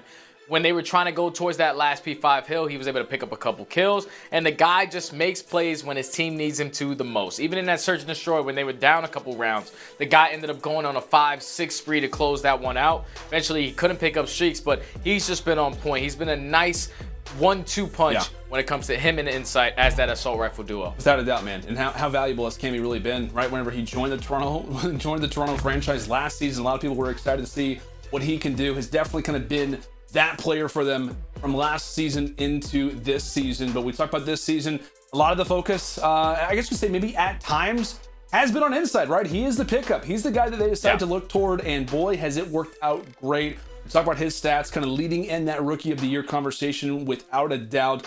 Sitting so far at a 1.13 KD. Well, I mean, a number of different influential plays that he had, played well in the hard point, but specifically, and it comes down to that search and destroy. We're talking about it constantly. We're going to revisit this one a lot for a multitude of different reasons, but we're thinking, hey, it's looking good for LAG. They have the 2 versus 1. They have to go for the plant, but it's Insight in the search and destroys. How great has he been, and what a great play to kind of add to the highlight clips I'm sure he has so far from this season.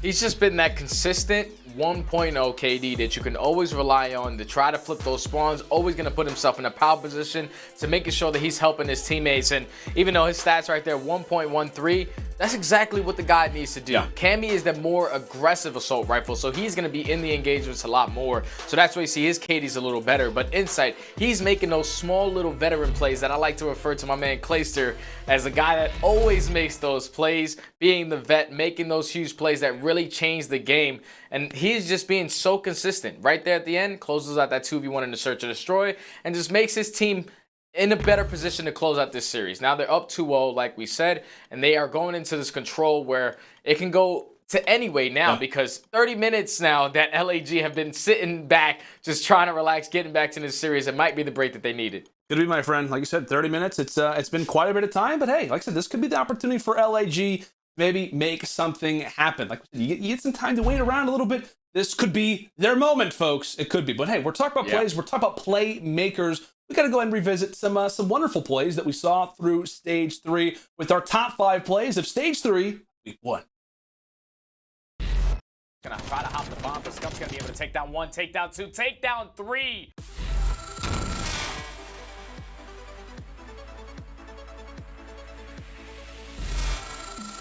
As they look to lock this one down, many angles to hold, but trenches without a doubt, it's got to be the most preferred. DJ peeks out, he drops, constant fire coming in, but can Prestinni win it too? No. He does! That's 3 straight, including a punch to go along with it. In the Ravens camp with a quick rotation out of OpTic here on offense. Mid to B push. Envoy finding himself on the flank, makes Shawnee quick work, and there goes another. And how about 3 out of Envoy? Ultra looking to win the game here. Trophy out for cover. Empire scrambling around. Can they get back? The artillery comes on in. FeLo tries to be the hero and soar through. iLLeY got out. iLLeY got 2. iLLeY got 2 kills, flying out. This is going to be the last guy. They stopped it. Oh my God. I thought they had won it there, but Benjamin Bance is still here. Yeah, 10-9 lives.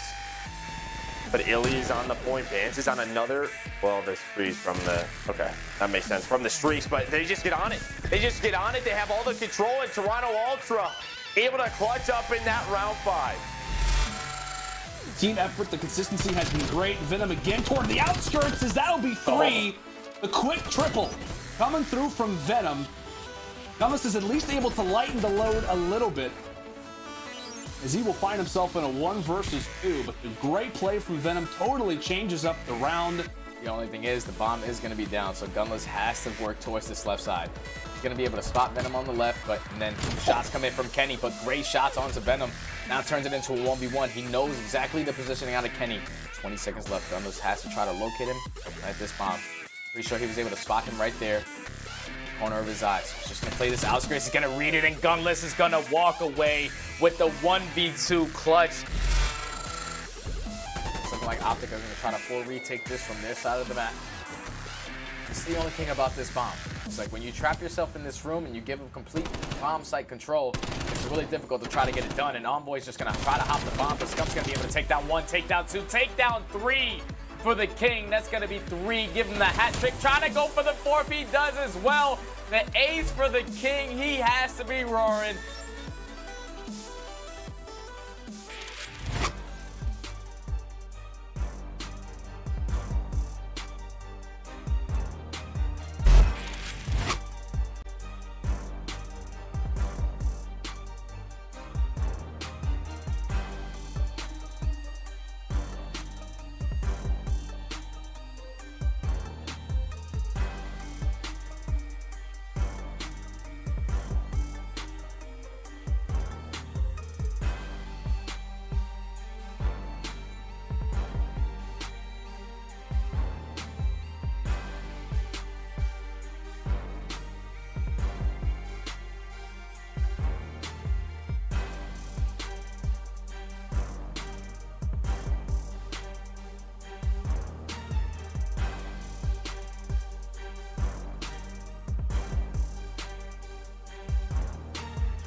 This has been an unbelievable week of Call of Duty. This was just absolutely insane.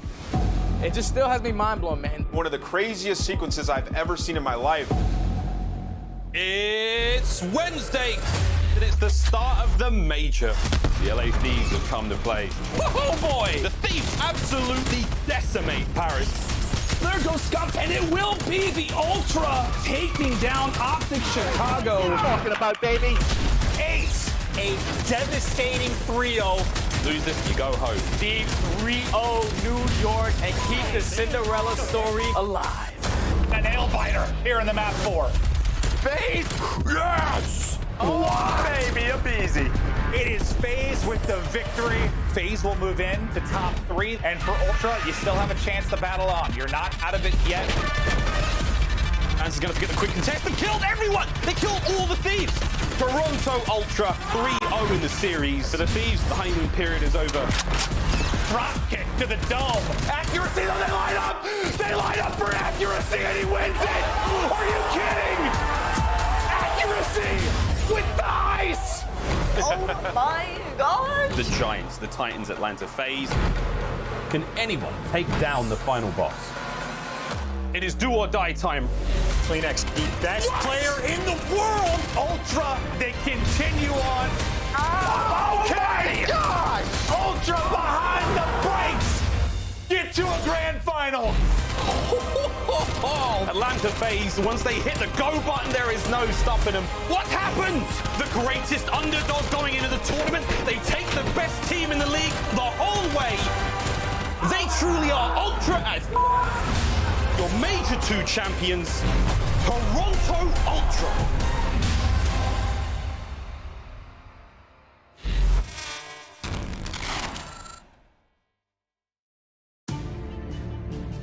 Hi again, friends. It's us. It's Lando and Study here. As we're alive. We're hanging out. We're here. Players are still afloat. Apathy may or may not have disappeared. Actually, might have gone for a nap. But wait, we're figuring everything out, folks. Don't worry. And actually, in the middle of that little commercial break, so we've had some, some time in the middle of this game 3 being delayed. I actually have noticed we got a decent amount of stuff actually underneath this desk. Well, we got all kinds of stuff. What the first thing I see here is a nice Astro headset. That's pretty cool. Nice A50s. Those are looking cool. What else we got in here? We got ourselves a stuffed controller. Look at that. Double pads on the back. Stuffed impact. Look at that. Okay, that's cool. What else? What's underneath here? Ooh. I think I got a little something too. Oh, you do? What do you got? I think I got a little something too. Yeah. I don't know. I got one of these. Got everyone. You all looked. Gotcha. Oh, clever. You all looked. Clever. Gotcha, guys. I like that, man. We have our game fuel cans on the desk. We got a nice old game fuel can here of the original OpTic team. Nice. Oh. And then the last thing, this one's interesting. Good. This one's kind of weird, right? A picture of formal. Maven must have put this underneath here. I don't know. It's actually getting cut off by the green screen, but don't know what this is about, Maven. Questions, I'm sure, coming on social media. Don't know why this is down here, but hey. Okay, I gotta wipe my hands off of that. That looked a little bit soggy. I have no idea what's going on. But hey, folks, like we said, we are experiencing some delays in the midst of this game. We are going to be getting into this one as soon as possible. I promise you. We're going to be getting into the game. You don't worry. But in the meantime, match records. Let's talk about it, right? Let's talk about where we currently sit right now in terms of these results. We talk about match records still, despite what has been kind of a little bit of a shaky moment for the Atlanta FaZe. They're still sitting strong right now at 15-3. But again, we talk about the competitiveness of this league. We've got so many teams who are ready and willing to try to move up as far as they can and try to commit some more upsets. The whole first column of teams is basically, it's so close, man. One loss or one win for the Ultra can put them above the Subliners and above OpTic, because it all depends on these CDL points. Even though the records are not really the same, with 12-7 for OpTic, 12-8 for Dallas, the reason why Dallas are still in second is because they do have more CDL points, which we are going to bring up right here, presented by Game Fuel. Atlanta FaZe sitting at 235, Empire at 190, OpTic 160, but Ultra at 145. They're really starting to climb up this ladder to get towards the top side of the side with 145 points. They get this one, it puts them at 155, which will put them over New York, which will put them at 4th. So far these teams are really close in that first column, but the bottom side between Ravens, Surge, Legion, and Mutineers, those guys really need to start working in to try to get towards that top 8. Because once again, if you get that top 8, you will be able to play at that final tournament of the year. And if you're one of those bottom teams, man, in stage 3, especially the London Royal Ravens, who just got a win yesterday, you got to be feeling really good. Hopefully they're able to chain a couple more wins together to climb up those ladder boards. I know, man, we got to take a quick little look at the CDL points, which you covered excellently, by the way, my friend. Absolutely exquisite. Thank you, thank you. Thank you very much. We talk about kind of where our 12 teams sit right now. Like, what do you think is so far the most surprising? Like, when we took a quick look at those, like, we see where the teams kind of sit right now. When we kind of reference and take a look at it, and we talk about like Ultra, like they're 5th right now in points, but overall, like in general, they're probably the best team in the league, like no question about it. But in terms of like where teams sit in the overall standings regarding those CDL points, what team surprised you the most so far up to this point? I think it has to be Dallas for me, man. Like, even though Dallas is sitting in 2nd, they make that roster change to swap out Hook for Felony, and I feel like they're going to be on the downward. It might be the fall of the Dallas Empire. That's what I always say, but who knows, man. They might be able to prove me wrong. They got Crimsix, 36 most championships. The guy's the best in the world, man. It's best at what he does. But just the fact that they're still up there with the recent performance that they have had during those majors, they get to the finals of that Major 1. Major 2, they don't really push it all the way there, but they still get a top 4, so they're keeping themselves consistent in those points. And it's just scary for me, man, because obviously they got a new identity with new players, new roles and everything. And I feel like with the Dallas Empire, it's a whole new learning step for them. And hopefully they're able to keep up that consistent gameplay to keep themselves high in the standings. Definitely, my man. Definitely. A lot of opportunities for improvements, but also at the same time, opportunities for a major decline for some of our teams. And we talk about, is it the fall of the Empire? Miles had that legendary tweet the other day talking about whether or not that could be the case. A lot of storylines going down right now, but none greater. We have to keep things in mind, keep things kind of in focus. There are a lot of storylines going down, but the reason is because of the money that we have coming each of our teams' way. We talk about the cash. We talk about what all of this means, because of course it is for glory, but it's also for the amount of money that is on the line, folks. We talk about our 2021 playoffs pricing structure. $2.5 million. I look at it on the graphic and I feel like it's not real, but it is. First place walking away with 1.2 milli. Oh my gosh, stud. That's insane. That bought me quite a few Astro headsets. I mean, quite a bit of scuffs, many cases of game fuel. But I tell you what, man, there's a lot that our teams are fighting for.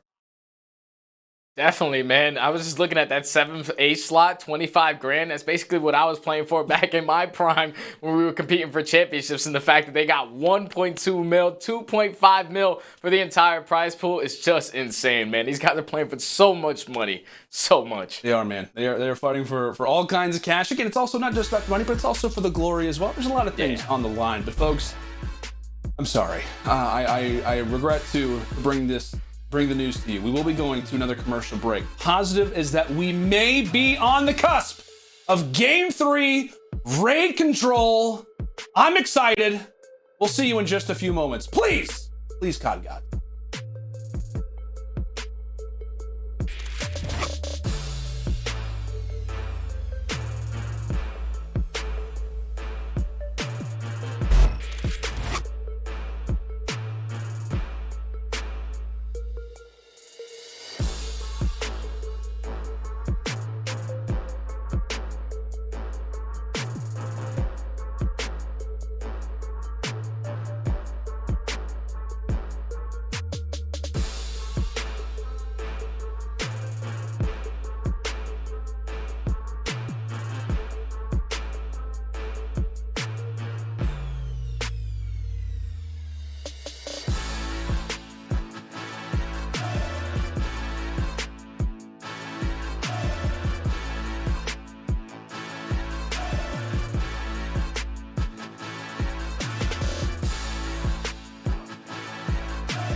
They won't indeed. The shots land. It's going to be who can the kill feed. iLLeY there on the point. The final few moments, the kills go his way. There's not a whole lot you can do. There's 5 seconds for the win. And Dallas Empire, they will hold the line admirably. And they get it done on checkmate. The double dose of checkmate was just what the doctor orders. And there you go. Good job. Bro. They're going to do just that, but it's only 10 more seconds for Mutineers to win this series. He's going to spawn up, streak him. It's 3 dead. It's 4 dead. Mutineers with a big one here over the Røkkr. They win it 3-1. I almost showed my best. Pre-fired him. I'm not doing an interview about guys. Neither. Well, I can't, so. Second bit of progress is done. Prestinni and Octane working together, but Envoy, the game field featured player, once again making plays. That's 3 in a row. 26 and 18 out of Envoy, and the W through as well. Let's go, baby. Able to get the bomb. He's now had eyes on both players. That's a full flash. That's They're going to full. store Yeah, he behind goes. this. The flash hits. The flood is in. And Subliners, they get the win. Let's go! Let's go! Oh my God! Let's go! Bucko, we're the best, baby. We're the best, Bucko. We're the best. Let's go! Let's go, boy. Oh my God! This is going to be the Able last get guy. through. They stopped it. Oh my God. I thought they had won it there, but Benjamin Bance is still here. Yeah, 10-9 lives. But iLLeY is on the point. Bance is on another. Well, the sprees from the. Okay, that makes sense. From the streaks, but they just get on it. They just get on it. They have all the control. And Toronto Ultra able to clutch up in that round 5. Nice! Told you! Told you! Told you, man. That's clean as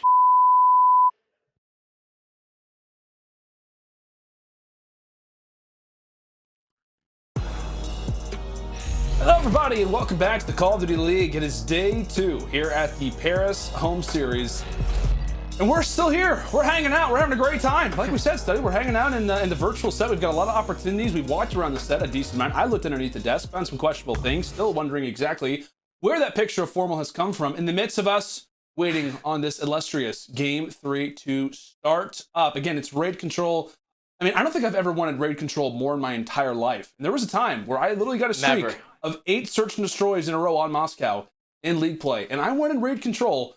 It does not even amount to the level of how bad that I want raid control up to this point, my friend. But I have been told, we are not far away from the game starting up. They are doing tests. They are figuring things out. And I'm hyped for it, my friend. I'm hyped for it. We might be on the cusp, Study. Might be. Let's hope, man. It's been an hour. You just told me it's been an hour since that game 2 has started. I've been losing my mind. But so far, we've just been keeping it together. Like you said, Lando, the game is hopefully going to start soon. Man, hopefully some raid control, man. I just want to be sitting in the middle of P5, you know, just taking my time, controlling in the middle of the map, probably running around pillars, running around raid, getting control of Tiki. I just want to see all that, man. Hopefully we get to see it soon. It sounds so wonderful. It really does. Just the talk of Tiki, the depiction of pillars, you covered it very well, my friend. But hey, let's go and take a look so far at today's results. Again, like we're talking about, Toronto currently is up 2-0. Again, like we said, the search and destroy just over an hour ago. But again, control.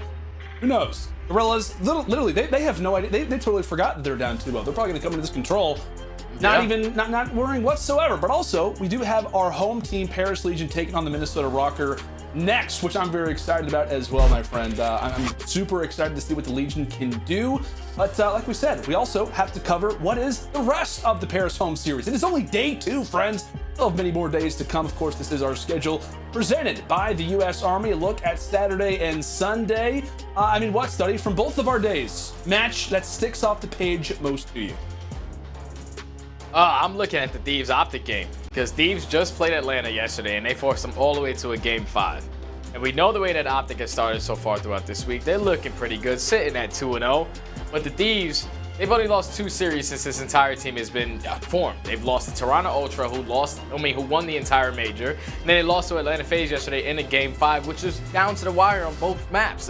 Every single map was really close. Just came down to some plays that just weren't being made in that final search and destroy that costed them there. But that Thieves OpTic series is the one I'm looking forward to the most. I gotta say, man, I totally agree with that. One thing that I'm actually watching out for, rather just one team, I think I'm personally kind of looking at the most for the Dallas Empire, right? Kind of their team where they're sitting at right now in regards to the CDL. I mean, they have been the talk of the town, right? They have been the talk of a number of different podcasts. We talked about The Flank, obviously a great show. They talk about it constantly, right? What is going on with the Dallas Empire? How are they going to improve? I know Clay recently was obviously on the show, talked about FeLo's impact, how great of a player that he is. But there's no doubt, man, that player in Hook being on the bench. I mean, I can only imagine how many teams are like kind of interested in him at this point. Like, what's going to go on with the Dallas Empire, but more specifically, what's going to go on with Hook, man? Yeah, there's so many teams that's interested in that guy. Even the Brooklyn Nets are probably interested in picking him up and putting him on the bench. So who knows, man? But like you said, man, Hook leaving this team has really just changed everything about this roster for me, man. Because like I said, throughout stage 1, he was their MVP player. He was going out, he was getting all of those kills. He was basically telling Shotzzy, you had it last year, I'm going to do it this year. And then stage 2 starts, and it was just all over the place. It wasn't as consistent from Hook, but he's still a great player. Just a raw, talented player that you definitely have to keep them on the roster. And then they make that switch. They add in Felony. And unfortunately, they go up against the Toronto Ultra, which is just a really difficult situation to get into, but they're trying to make the best of it. They are, man. They're going to do their best to make the best of it. We'll see exactly what kind of goes down with the Dallas Empire. Excited to see what obviously could come of those boys, and maybe what could possibly go down with their kind of future matchups. But I've been told, folks, I've been given word, after 60 minutes, an hour after the Game 2 Search and Destroy, the Control is ready. Raid Control. I feel like we're casting the grand final. I feel like we're at Champs already, Study. Yes. Raid Control is getting ready to start. I'm looking at it. 7, 6, I'm making sure. 5, 4, 3, or is it gonna go? 2, 1. I think we're good. We're loading in. We are loading in. All right. Players are hyped. We're hyped. I don't know what to do at this point, Stud. I forgot that we're casting Call of Duty. I thought we were just filling, but no, we're actually supposed to cast. It is our job after all. I see players YYing in the lobby. Okay, we gotta refocus, man. I forgot. Okay, Ultra up 2-0. LAG in the need of a rebound. But again, like we said, they've got plenty of time to rebound. Their strategy, there's no doubt, no question about it. LAG, they've got to be feeling good. But here we go, my friend. We are in the game. We're in the game.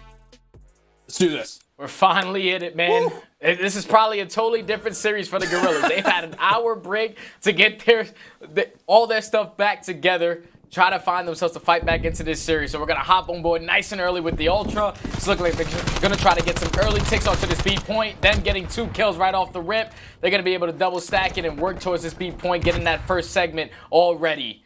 Is going to be the Ultra. Yeah, a great start off the rep out of the Ultra. Again, we talk about it consistently. For LAG, how do they rebound? How do they come out of this break with the fire? They're going to need it in the opening, really first few seconds. Ultra grabbing that first take over at B. Now the focus instantly begins over at that A point. But aBeZy, Father App, is very interested. Many Suns indeed, but unfortunately he gets dropped. The Salt does as well. So with that play, Toronto sitting now 2 strong toward the backside of that white van, taking players down in sprees, as now they're grabbing some great time over at that A point. Yeah, they're trying to work on this A point to try to extend this time by a minute. And Cleanex is going to try to push out back launching, but he's going to lose that engagement to Silly. So now you see his teammates all spawn, trying to sprint over towards that B point. Vance is just going to take his time, trying to be the only player at this A site. Try to eliminate this player from this top ring area. But that flash is not going to indicate anyone being close. So Vance might find that opening. He's able to take down Assault, and now he's able to get on towards this A point to try to close this out and extend it by a minute. On the opposite side, you got Cleanex picking up a big 2-piece from Bedroom. Yeah, you like what you've seen so far out of LAG, just holding down what they need to. Granted, that A point not looking all that likely to be defended, but that's not really their focus right at this point. We talk about it consistently on a map like Raid. It is not uncommon whatsoever to see that A point grab, but it is going to take some time, slowly but surely, much like us getting into this game, it will be the A point captured. So now 1 minute and 30 on the clock. And how do LAG look to utilize the numbers, look to try to set up defensively? In the opening hit, we will see 3 strong toward the backside of Kitchen. Do shut down Sheen, and really with that play, you do have those 2 players sitting over at Mansion and up close. HyDra Guerrillas look to lock this one down. They do get the close spawn toward Basketball Court, but there goes Sheen again, and aBeZy falls as well. Despite those 2 players hanging out strong inside of Mansion, they're going to have to break out and try to contest this. As Vance is finding kills left and right. That's 3 in a row. Finally does get shut down. In fact, 3 players fall at the same time for Toronto. Yeah, Ultra, they tried to set up that pinch. They tried to focus on only the players at bedroom. But Silly, he was going big, able to get 2 kills to shut down that push. So now, once again, LAG do have control. They have a 3 live advantage. It's all about just trying to stay alive, trying to eliminate these players from your kitchen area. But 2 players are going to drop. So you see what Assault has to do. He just has to try to play his life. And this can get scary now because Ultra do have kitchen control. CleanX and Vance pick it up 2. So there's going to be 2 players on this point. Insight able to take down 1. Chino is going to be the last line of defense. And that's going to be all 4 players down for LAG. These can start to get worrisome for LAG as long as Cammy's hanging out prone inside of the kitchen. Kitchen floors never looked so good. Just a few more seconds. Can anybody from the Guerrillas get there in time? And no. Ultra escape with the opening offense. They do just such a great job at just getting kitchen control. Every single time we watch these guys play, they're sending multiple players towards that kitchen area because once they get that, they get those kills. They're going to spawn them out towards back laundry. So they officially get that job done. And it's just really hard to try to counter the Ultra because their playstyle is just so good on this map. Yeah. They have such tremendous teamwork. It's really difficult to stop them on their attacking rounds. And now we're going into an attacking round for LAG where they have really been struggling all year. Hopefully they're able to turn some heads on this round here. I want to ask you, like, what do you think has been the problem with their offense? Like I said, they are 5-25 so far on the season, like a 16% win rate on offense. What has been the issue, and what do you hope to see change up now coming into this first offense here on Raid for them? It definitely has to be just the slaying. They're not able to pick up the kills at the right time, and that's really just costing them to be able to close out some of these points. Because a lot of these points in control, once you get 4 dead, it's basically going to solidify a capture, and just they're only able to take down 2, and then eventually someone else gets a 2-piece. It's just not clean 4 dead for them to secure out these rounds. Just off the break, they're going to go 4 dead. Already, Ultra have yet to drop a life. Now, LAG, they have to try to fight out of the base. What point are they going to decide to go to? It's looking like they're going to try to commit towards this B point, but another 3 go down. They do. They start to falter. Ultra. Okay, they do drop 1 player. 29-22. I thought for a moment it was a solid 9 kills in a row, but Ultra hanging out, standing strong, and really 50 seconds in, LAG finally need to get a break. But again, like we talked about, that life count could come to hurt them as time goes on. The flanks have been so influential to start. It was CleanX early. And now it's Vance yet again. See if Vance can start to put in a few, start to cause some problems as he'll look to contest. aBeZy, though, from the front, does clear out laundry, but to no avail. The flank is successful.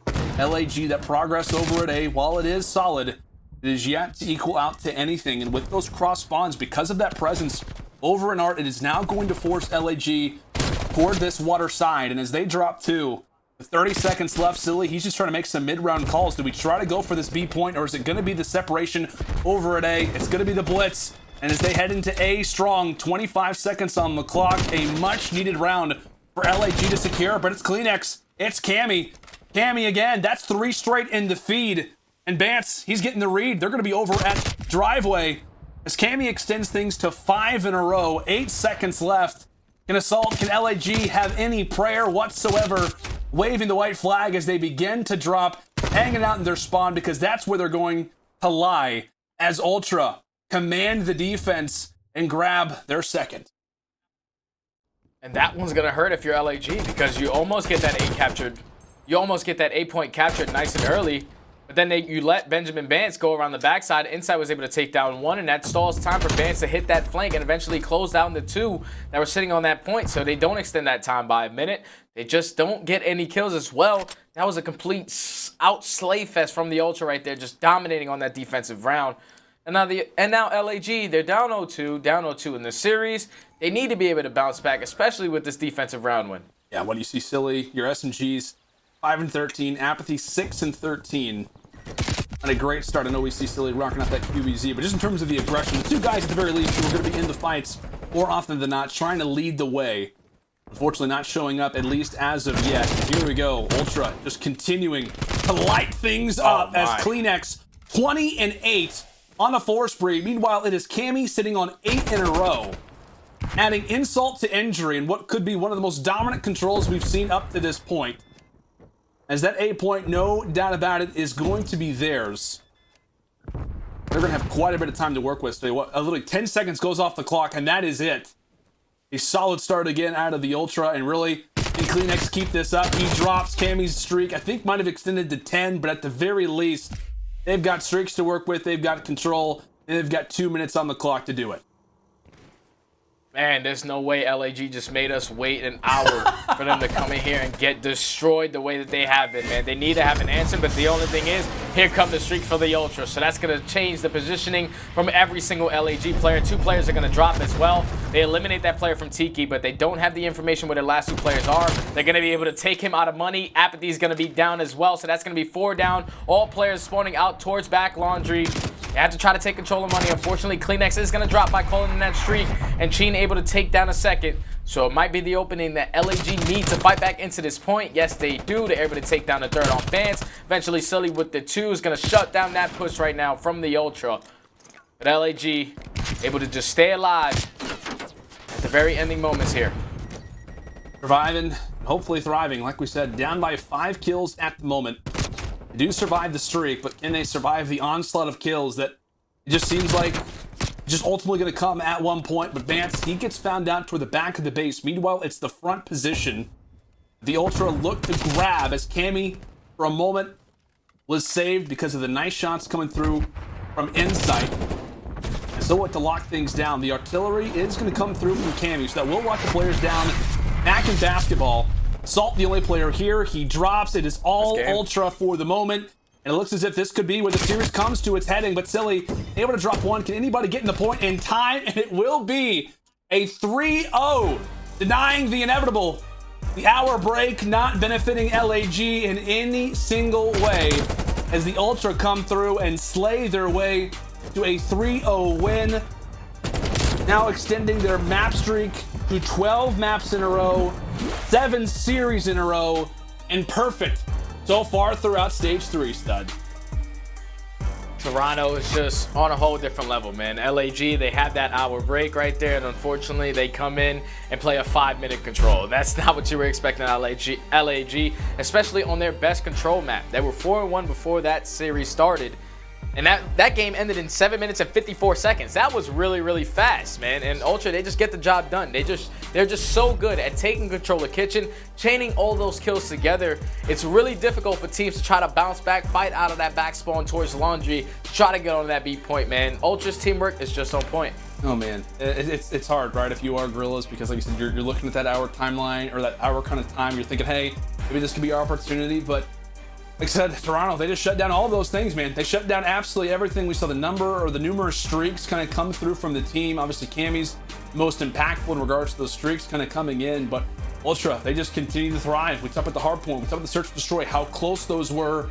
Control, a totally different story. As this team in control, this team on raid control specifically, it is unbelievably impressive. And there you see the stats on the screen. 7-match win streak and their 5th sweep of the season.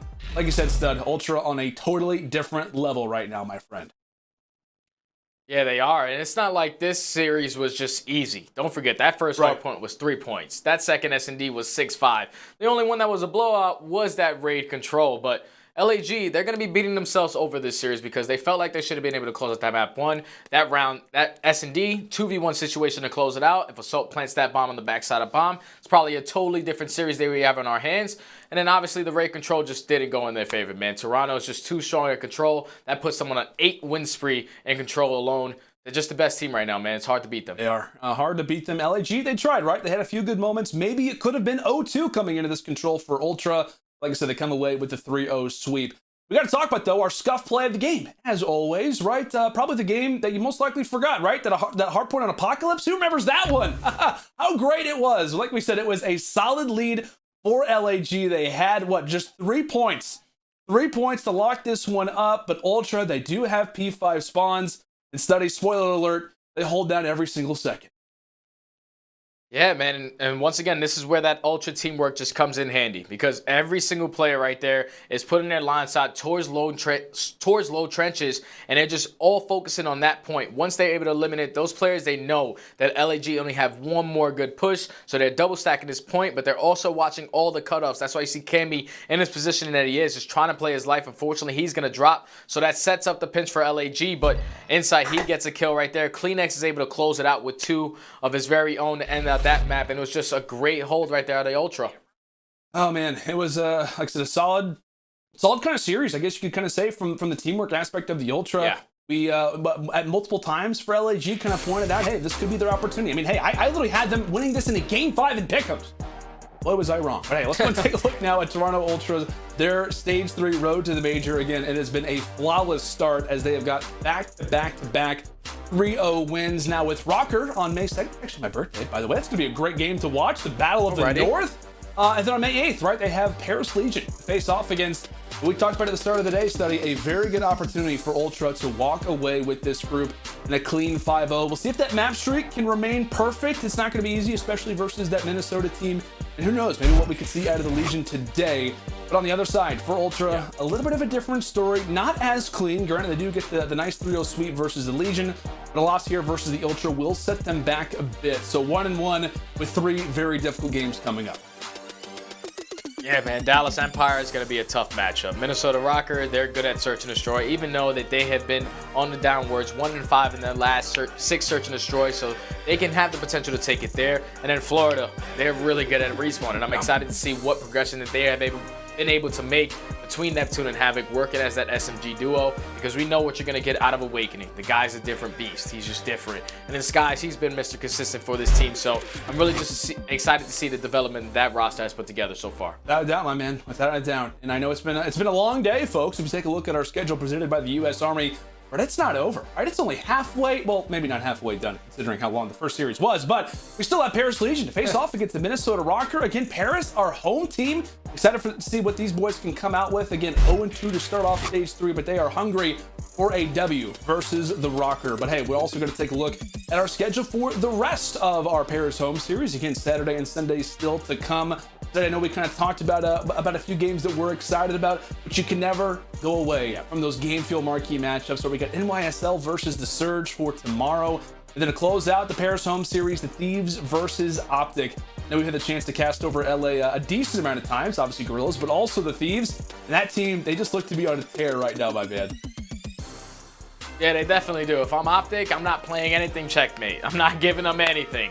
No checkmate hardpoint, no checkmate control. Might throw a checkmate S&D in there though, because the way Formal and Scump work that plane is it's like magic. It's literally beautiful. It's a beautiful sight to see. But just so far between those two series right there, the Thieves and OpTic, I'm really looking forward to that one once again.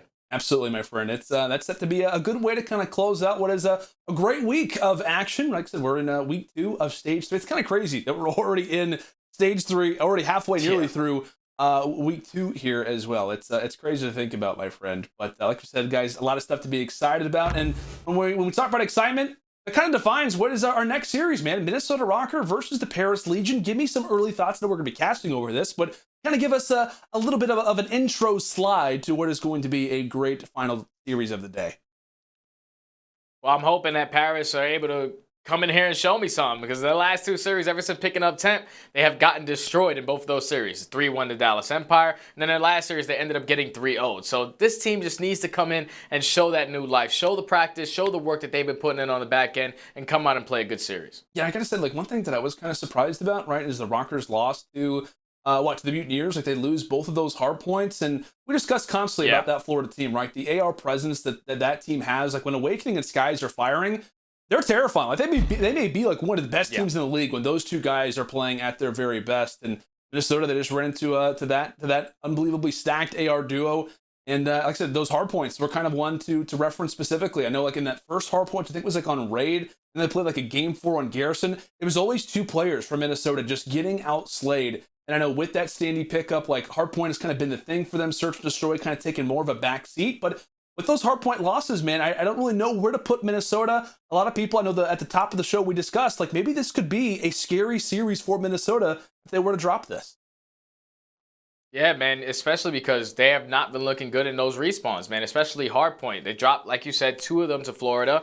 And then, like I said, they're 1-5 in their last 6 search and destroys. This is a team who really, that search and destroy game mode was their backbone, and recently they haven't really found some success in it. So going up against Paris, a team that's fairly new, this is where you really need to come out and show your dominance in that game mode. Yeah, man. Excited. Hopefully we don't get necessarily a 3-0 in that particular series, but hey, man, this one, it lasted us quite a bit, but the result we all knew it was just a matter of time, right? It was just a matter of time before Toronto came away with the W as they walk away with the sweep, their third 3-0 sweep so far of Stage 3. Impressive stuff from the team, and I am to be graced by the presence of the one and only Tissue. It is myself and Kleenex joining each other with a nice little game fuel victory spotlight right after this quick break.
The Call of Duty League is presented by Scuff, the official controller of the Call of Duty League. The US Army, what's your warrior?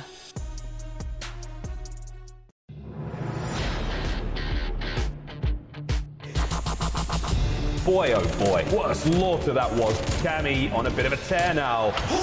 God dang, Ultra are looking fine. The battle for the North is already off to a great start. Strong start from Toronto. Bams wins another big one. Oh my word! Ultra close it out.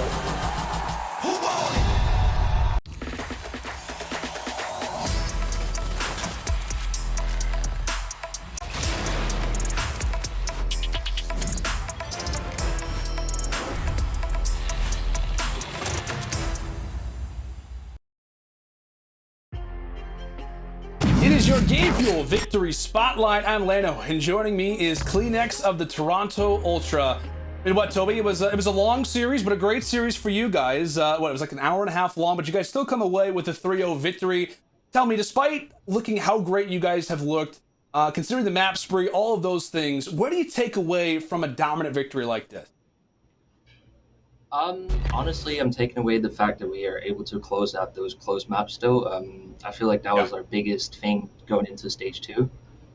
Closing out our maps and just, making sure the series is not getting out of hand or going to a last map or something like that. So I feel like that's the biggest thing taken away from the series.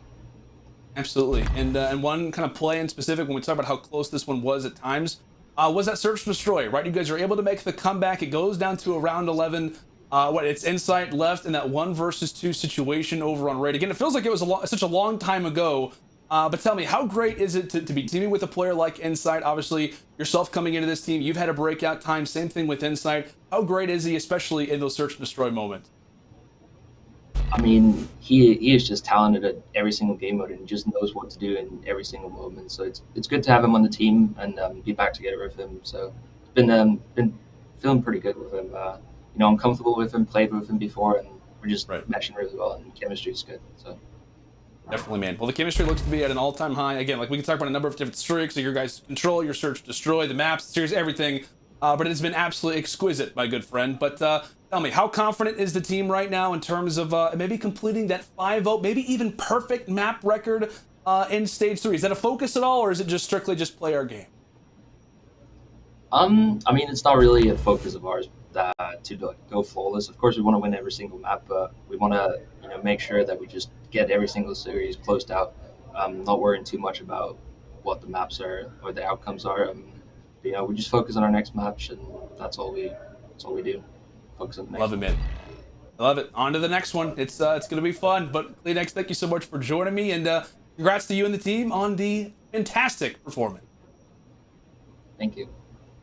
Absolutely. Well, folks, like we said, that is one series down, and we've got another great one to go. When we come back, it is your home team, your boys, the Paris Legion, taking on the Minnesota Røkkr in a series that is sure to knock your socks off. We'll be back in just a few moments.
The Call of Duty League is presented by T-Mobile, now America's largest and fastest 5G network. Set your sights on the competition with T-Mobile, the leader in 5G. You see the spawns coming in for Røkkr. They're all the way in the back. They gotta go. They have to push through lights. They're gonna do just that, but it's only 10 more seconds for Mutineers to win this series. He's gonna spawn up, shriek him. It's 3 dead. It's 4 dead. Mutineers with a big one here over the Røkkr. They win it 3-1. I almost showed my best. Pre-fired him. I'm not doing an interview about Neither. Well, I can't, so. Yeah, you can. My cam actually doesn't work, like, whenever I switch my PC, so it's actually... Welcome back, ladies and gentlemen, to day 2 of the Paris home series. We're about to hop into our second series of the day, our final series of the day as well. This is going to be the Paris Legion taking on the Minnesota Røkkr. Study, like we said, my friend, it has been a great day, a long day, but an excellent one nonetheless. But we sit in the lovely studio. We're actually in Paris right now, in case you actually did not know. Maybe joking, but regardless, my friend, excited to see what Paris can do. A great series at our hands, no doubt. Yeah, I'm excited to see what Paris can do, man. That's exactly what you said. In their last 2 series, they're 1-6 in map count.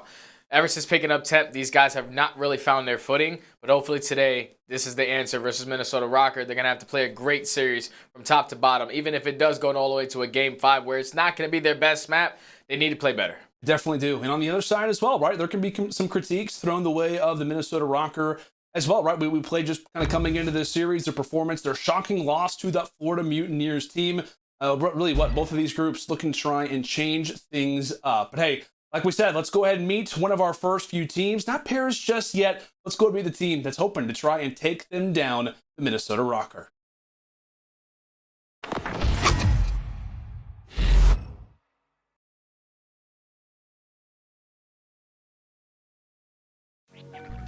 Røkkr certainly come to play. They can't stop it. They can't stop the kids. They can't stop it. Oh, Priestahh, disgusting. Accuracy's there, nice kill. Bang! 200 IQ, 10 out of 10 play. Oh! Oh my word! Attach is going to save the day. Røkkr, our kings of the north. There's a look at your Minnesota Røkkr. The videos just only continue to get better. But Standy, like we said, this team off of a loss to the Florida Mutineers just a few days ago. I gotta ask you, what did you take most from their loss to Florida? It was definitely those hard points, man. Like in the first hard point, you had Accuracy and Attach who just didn't play well. And on that map 4, it was the opposite. You had Standy and Priestahh who didn't play well. So obviously the hard points are going to be there. They need to be able to perform as a team there. They want to be able to walk away with those respawns. But the Search and Destroy is really my main focus for this roster. When we talk about this team, Search and Destroy has always been their strength. In their last 6 Search and Destroys, they are currently 1-5 record. And that's not what you expect out of a team with Attach on this roster, with Accuracy. Mr. Iceman, who just clutched an insane miracle 1v3 versus OpTic. They need to be able to get back to that form where they're winning those Search and Destroys really constant and really consistently. Absolutely, my man. Absolutely. Like I said, and maybe some possible blood in the water, maybe for the Paris Legion. Again, a team that's kind of struggling in a few different departments is that Minnesota lineup. But we talk about Respawn, specifically Hardpoint. This is the team that a lot of times that we can look toward from moment to moment. But let's go ahead and meet your home team. Put your hands together for the Paris Legion.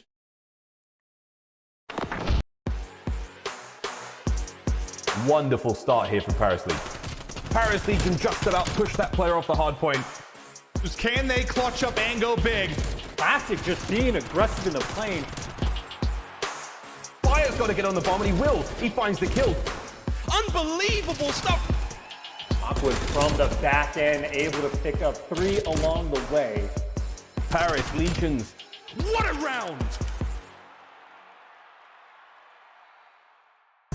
And there is your Paris Legion. Again, a roster change coming into Stage 3, bringing in good old Temp onto this team for Fire. And so far, Stage 3 Study has not treated them kindly. Currently 0-2 in series, 1-6 so far in maps. What has to change today for Legion? They need to step up in the slaying department, and I'm looking at players like Temp, especially because he's the reason why they make that change. They needed more killing on the side of the Paris Legion, and so far the guy has not really stepped up to the plate. Like you said, 1-6 map count. That very first win that they have was the first map of Stage 3, where they went up against Dallas Empire. They ended up beating them on that Garrison hardpoint, and ever since then they've just been getting destroyed. So they need to be able to keep up in the slaying department versus Minnesota Røkkr, who have the hot hand. You know how Standy can play. You know how Attach can play if they're hot. You have to be there to at least measure them or at least equalize to them if you want to keep up in this series. Yeah, like I said, we know how talented that Minnesota Røkkr team can be at times. Like just a number of different players who can kind of step up to the plate and slay with the best of them. It's going to need to be a solid team effort out of the Paris Legion, like you said, man, in that killing department, in that slaying department. What we're talking about strategy, let's go ahead and get officially into our game fuel keys to victory here. First with the Paris Legion. Study, what do you got?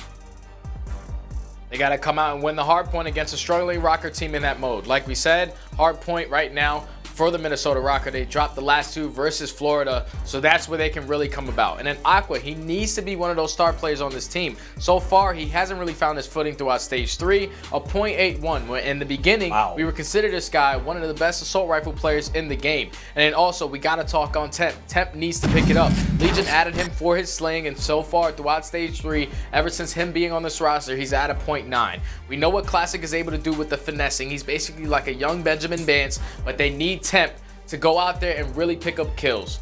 Yeah, man. Like I said, it cannot be understated. Like we said, their performance so far throughout Stage 3 has not been indicative of the way that you think that those 4 players on paper would perform. Now taking a look at the other side, our game fuel keys to victory here for the Minnesota Røkkr. Study, what do we got?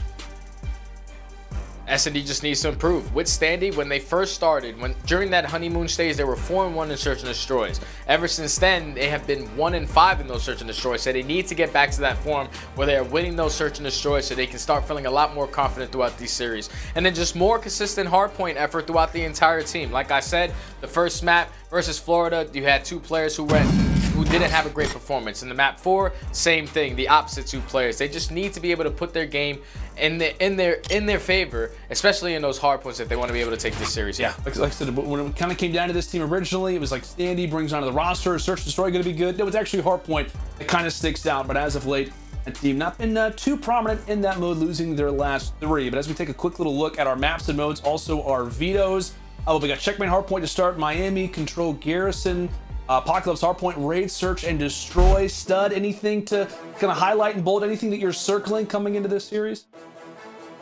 Just those first 3 maps, man. Between both of these two teams, those first 3 maps, they have the same exact record on every single map. When you get to that map 4, you have Minnesota Røkkr, who have yet to play that on the season, so that's going to be their first time. But if it does go to that map number 5, Raid, S&D, Paris Legion are currently 0-3, so they do not want to get there if they can close it out early. Yeah, man. Well, we're starting things off on the old Checkmate Hardpoint. I feel like we've had so many highlight moments on this map in particular, some even just a few days ago, but looking to really see what we can kind of get out of our Slayers. Again, we've kind of set it up quite well. We've set the table pretty decently. And like when we talk about Checkmate, right? You got to make sure those trade tables are upright. You can only have dinner for so long, but hoping this series will treat us to something quite nice. Like we said, Paris, a major series for them, and Des kind of talked about it at the start of the day. Not only would this be a big series for Paris, but this would be a big sequence for the Minnesota Røkkr. If they were to lose this, right, they would go down 0-2 in this group. Team that was so highly favored kind of coming into this one, coming into stage 3. A lot of hype around this team for a number of different apparent reasons. But here we go, starting things off on Checkmate Hardpoint. Of course, it is P1 inside of the plane. The slang is hot and heavy as Minnesota currently with the lead. Yeah, so Paris are going to start off on good side. Unfortunately, Temp is going to nade himself out of that contest spot right there. So time is still going to go in favor of the Røkkr. But you see what Standy's trying to do. He's pushing through the yellow crate, trying to flip these spawns, but Classic's able to win that engagement. But as of right now, Paris Legion, they're not really mad. They're not really mad. They're not giving up a lot of time off that P1. They're keeping those spawns for that P2. Temp also, we were talking about it. He might have switched to that flex roll, and right now we see him with that Krig in his hand. So he picks up a 2-piece in that kill feed to keep those spawns for his team. So far, this is a great showing from Paris Legion. I want to ask you kind of and on topic with that role change. I know we're already getting into the action, just considering it is a hard point. It's Classic, great spot maybe on the flank as he falls, but I know it's early. Like we said, we're literally in the first hard point now coming into P2. Paris do have the spawns, but Temp starting off 5-1 on the 4 spree. I want to ask you though, do you think that role change for Paris is necessary? I know we've talked constantly about how Scraps, how great he's been with the flex. SMG really didn't work out, but it was Fire who did have that. How great do you think this team looks now, or how good could they look now with that role change in here? Well, so far so good, man. They're able to pick up a lot more kills, and that's just one thing that they were lacking. And Scraps is a great flex player, but he can also do it with the submachine gun. That's what he was doing when he switched over from Fire to that flex role. So he's a little bit more comfortable in that role there. And hopefully it allows Temp to start picking up more kills with that Crimsix. I'm pretty sure he started off this map 5-1. So overall, it should be a better feeling for this team to keep up that aggression, keep up the slaying. And so far in this map number 1, it's showing after the second hard point. Minnesota Røkkr, they're able to get this remaining time on this P2, but Paris Legion are going to be nice and set up early for that P3. Yeah, kind of a crazy P2 just in terms of spawns, kind of going back and forth. Paris for a moment looked good, and there's Minnesota, then Paris, then Minnesota grabs the final few seconds, but they will have the lead, granted as minor as it can be. That quickly changes, and now Paris, with that in their hands, as now we head toward bottom plane. Again, the big focus on Paris is kind of about their hardpoint game. Same thing really with Minnesota as well. How can that slang really start to step up? And with Temp starting as well as he is, it is a solid point to reference, but 30 seconds left in terms of that next hardpoint. It will be a big 1v1 as Classic is able to drop it. Legion currently with map advantage, also with a nice setup coming in toward A Street. So it looks good for them to grab the final 20 seconds. Minnesota, they begin to rally, starting to stack up. We'll see what that push is going to look like, as it has to be a solid one. If not, Legion can only start to expound upon this lead. Aqua, he gets traded out.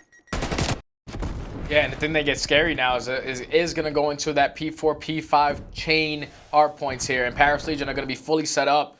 So you see with Minnesota, they were trying to push around that back right side of plane to try to flip those spawns, but now they do not have the favorable spawn. So Paris Legion, they're up by 40 points. They have a full setup here, just watching all the players trying to cross out through yellow crate.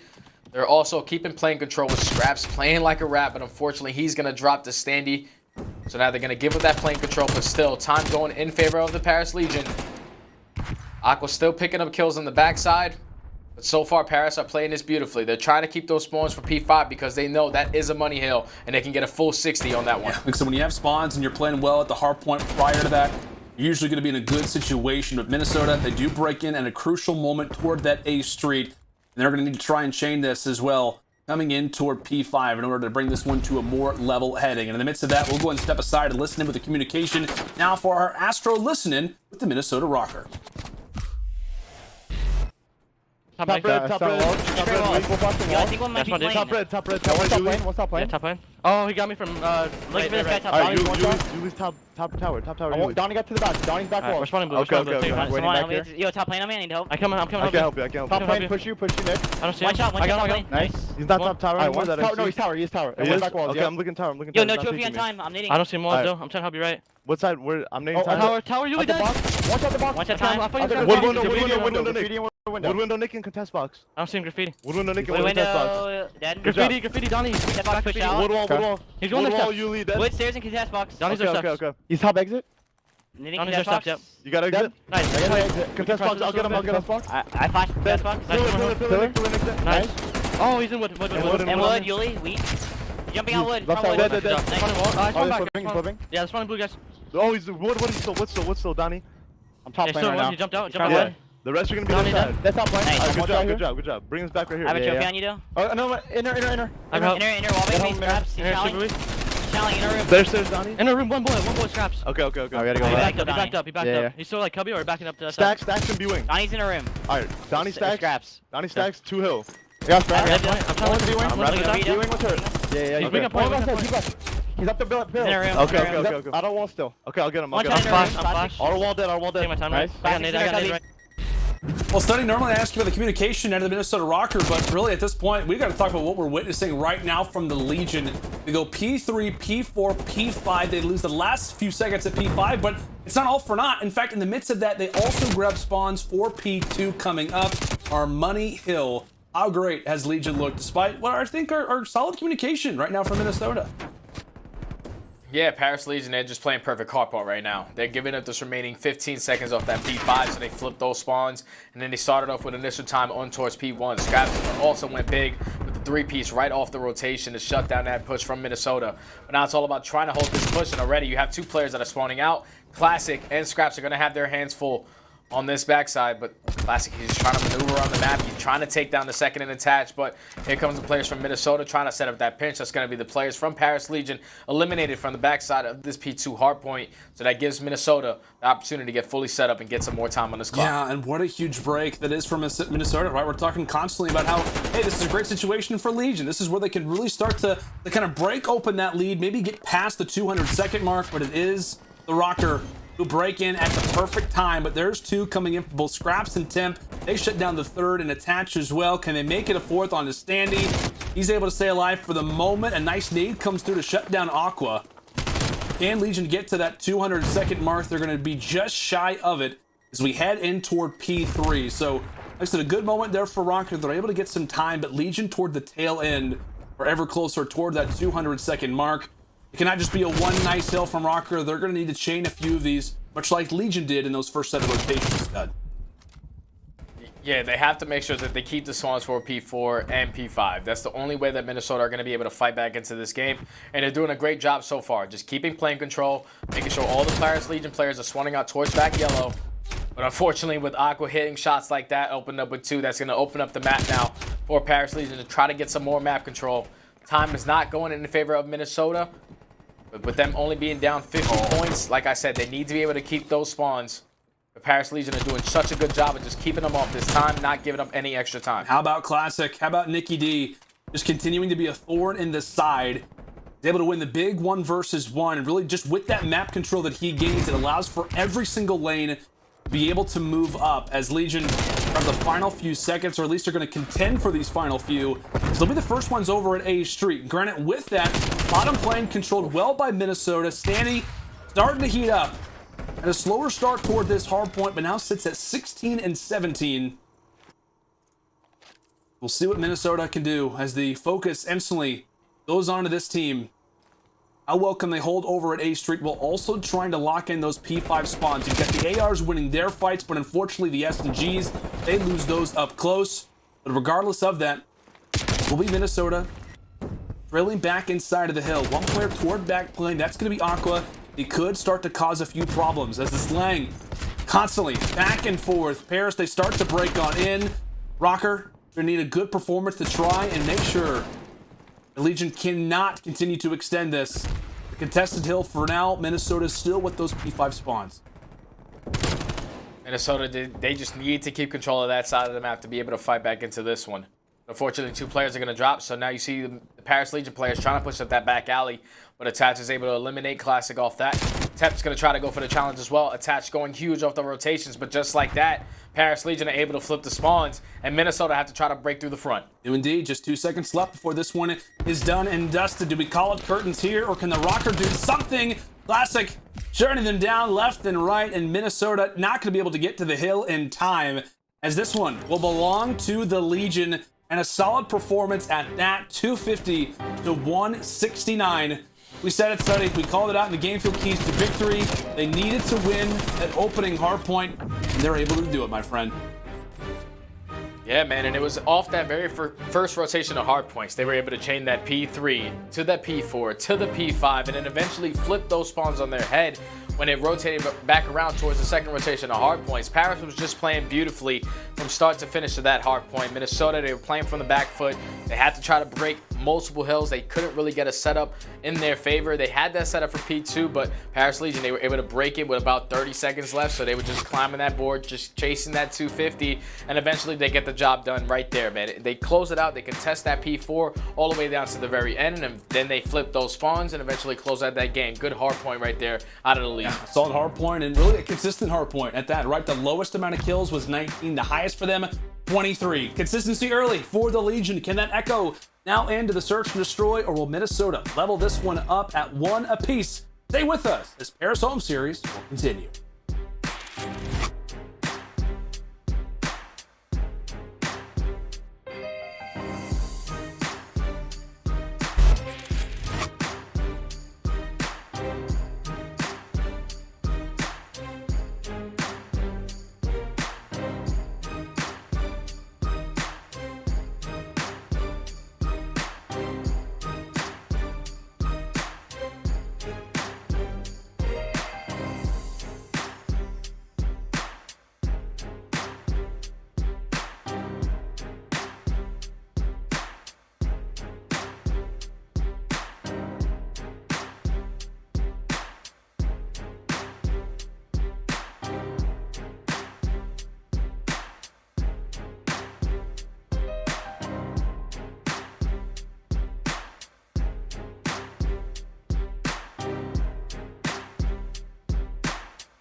The Call of Duty League is brought to you by GameFuel.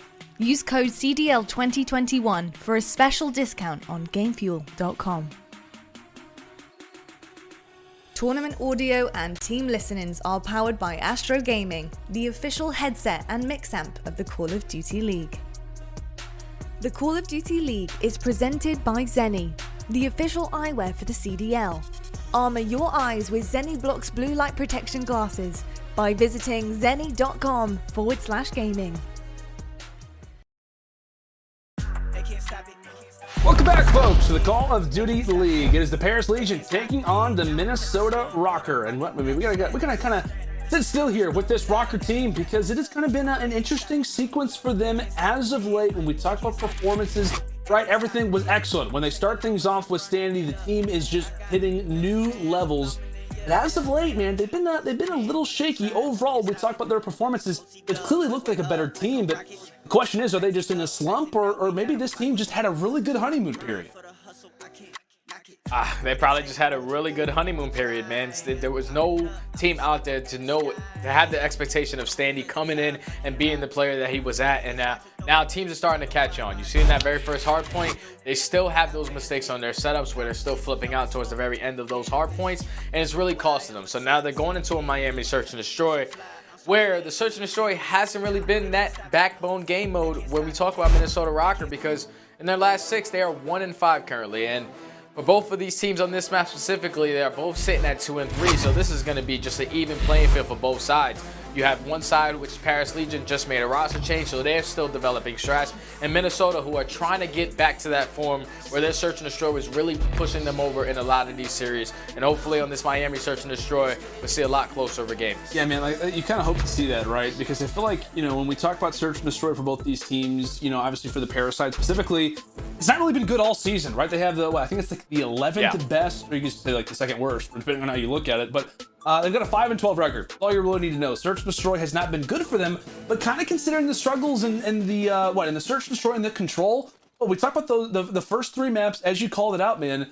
Map vetoes, I think you're kind of okay with this if you're Paris, right? Just to get an even map, let alone through your first 3, that could be a good situation for them. That could be kind of a key to success for this team. And I know that Miami search and destroy is one that Paris Legion, they like it. At times, it's kind of been a strong map for them. We've seen Classic go off on this map before, so I don't know. I think we're going to need to see a solid performance out of Minnesota to stop what can be, at times, a crafty Legion lineup. But already into our first round, you know it, folks. It is that top purple fight. Standy, despite what was kind of at times a little bit of a slow performance, he started off that hard point not so great, does drop that first blood, halting the push out of the Legion.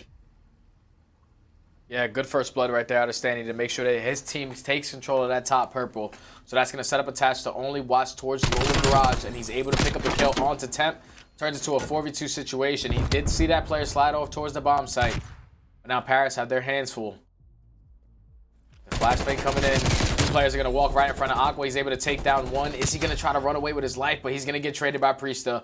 So now it's all left up to Scraps in a 1v3. He's able to find Standy into his top purple. He spots accuracy as well. He's going to be stuck on this truck in a 1v2 situation. He has to try to commit to this, and yes, he does. Now it turns into a 1v1 situation with the player jumping right out, and Priestahh, he's going to read it. He's going to be able to close out that round, which almost got really scary for the Røkkr right there in the 1v3. Scraps almost makes it possible, but him being one shot, Priestahh knows he gets the call out, turns the corner, able to get the kill and close out the round. So well deserving of that best play, man. I was going to say, if he maybe regens health a little bit earlier, a 1v3 at a Matty Marshall to start, that's exactly what the Paris Legion needed. But again, just too strong in those early picks out of Minnesota, definitely causing some problems. But like I said, out of the Legion, the story for them in Search Destroy, oftentimes when we talk about solid performances, is coming out of Scraps. Again, I don't have our exact stats in front of us, but I know that his overall performance, like 80 X Factor in Search and Destroy,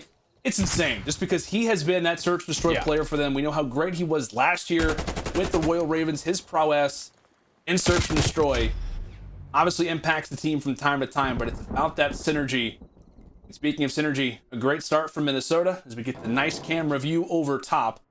Slowly but surely making their way onto that A site, and with that utility, the trophy is out, and they are setting up camp over at the A bomb site. Yeah, no hesitation on that A-bomb plant once they open up with that first blood. Now it's all about just trying to hold the line, and 2 players are going to drop now, so it's going to be a 4v1 situation for Mr. Donnie Temp. Able to take down 1, but with 30 seconds remaining, ARs all around the map. Accuracy is going to be sitting towards top balcony. They're going to be able to spot him. They're not giving him any easy kills on this round until accuracy is going to overpeak there. Attach is going to go for the challenge as well. Temp with some great shots. Unfortunately, not able to close out on that kill. And Attach is going to close out that round. But it all starts with that first blood onto aBeZy. Once they eliminate that player from that beach side, they do know that they have that information that the A side is going to be open. And if not, there's going to be 1 player. But they should easily be able to work that bomb plant. 4v3 retake. Right there, the Minnesota Røkkr. They just played a great round on offense. Music to my ears, Study. Music, the analysis, absolutely perfect. Start things off, man. But yeah, Thank you very much. I was going to call it out to start that round. I was like, okay, Minnesota, nice, slow and steady toward the A site, just because I'm kind of used to that. And then it was like, nope, we're just going to go and full send it toward the beach. No big deal, bro. And yeah, obviously win the round because of it. So Nice decisive play out of Minnesota to start. Attach 3-1, Priestahh 4-1. As now we'll see what the Legion can do again on this offense. They will continue to hit toward this B site. It was the near 1 versus 3 for Scraps, but it really was those opening picks. It can cause some problems. The quick trade is attached, now brought down to 18 HP. He has to back up, and that's exactly where Accuracy is going to be able to pick up from where he leaves off. The 3 versus 2. Advantage toward Minnesota. Accuracy gets the nice shots toward the bottom side of the van. Tabs and all taking down Classic, and there goes Temp. A retake successful, and another search and destroy round going the way of Minnesota. It's a good little play right there out of Standy right there to put himself in that position to get that first blood. Eventually, he does get traded.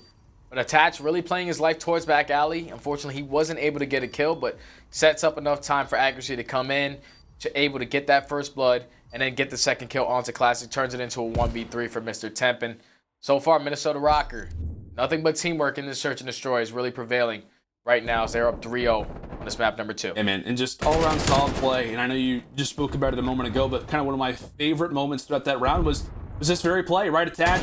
He puts in the early damage. He gets brought down to like 18 HP. He's obviously in back alley, and right there, just when you're thinking Paris, they maybe have a little bit of a lane to go for the bomb plant. Accuracy is there to try and spoil the party. Again, 3 quick rounds going the way of Minnesota. Right now for Legion, got to try and change things up. I know you talk about it constantly, about how teams just need to make kind of these mid-round adjustments. You need to try and change up the game plan. Currently on this defensive spread for Legion, they do have that 3-1 split, issuing a lot of their forces toward B, but how great of a kill this could be for Aqua. But he gets tagged out. He is found to the backside of the catamaran, hanging out over toward the boat. And really with his presence, that's actually going to make Minnesota go for the rotation. So his presence, Minnesota says absolutely not. We are not happy with that one. The middle side, and off of that rotation, they do take scraps along the way. 4 versus 3. Bomb still yet to be planted. And maybe it could just be a matter of moments as they've got the 3 versus 2 advantage on this B site due Minnesota. And I love this play out of Minnesota right now. Not trying to take control of top purple because they do not have any information where players are going to be. But Temp's able to take one down, so now it turns into a 3v3. But with 25 seconds left, I'm paying attention to the mini-map. Look at Accuracy. He's going to be working up the middle of the map while all these engagements are going on. But number 3 in Aqua, he might be able to catch him as he's setting up for this late pitch. There comes Classic in the corner. Temp and Classic holding down this B site. Accuracy does get that kill towards middle map, but with 10 seconds left, he has to try to plant it and kill both. Classic and Temp do a great job at just holding purple down that entire defensive round to close that one out. Yeah, a huge play. As we get to rewatch it again. It's looking a little bit scary. Minnesota were off of that rotation, but they pretty much just run right into the blender over toward this street side. And I know Accuracy obviously is the Iceman, but kind of like, game winners. It's like, how many game winners do you have? Oh, I got like 3 or 4. But how many, at times do you lose? Well, a little bit more frequent than not, but Accuracy, without a doubt, a talented player in the clutch, as we know, but in those situations, it's never easy. 1v2 cannot commit it. Speaking of ones, Paris able to grab it there first. Nice to see it. See if they can really start to add on to it. Really, with this next offensive push, it will be over at A. Again, we talked about attacking rounds. Paris ranked 12th in the CDL. And they've got that objective in their hand. In fact, they've got a 0.73 KD in attacking rounds. Definitely a department where Theory and the boys have got to go back to the drawing board and work on it. We'll see if those improvements can be made as Temp, slowly but surely, makes his way up through the mid-map.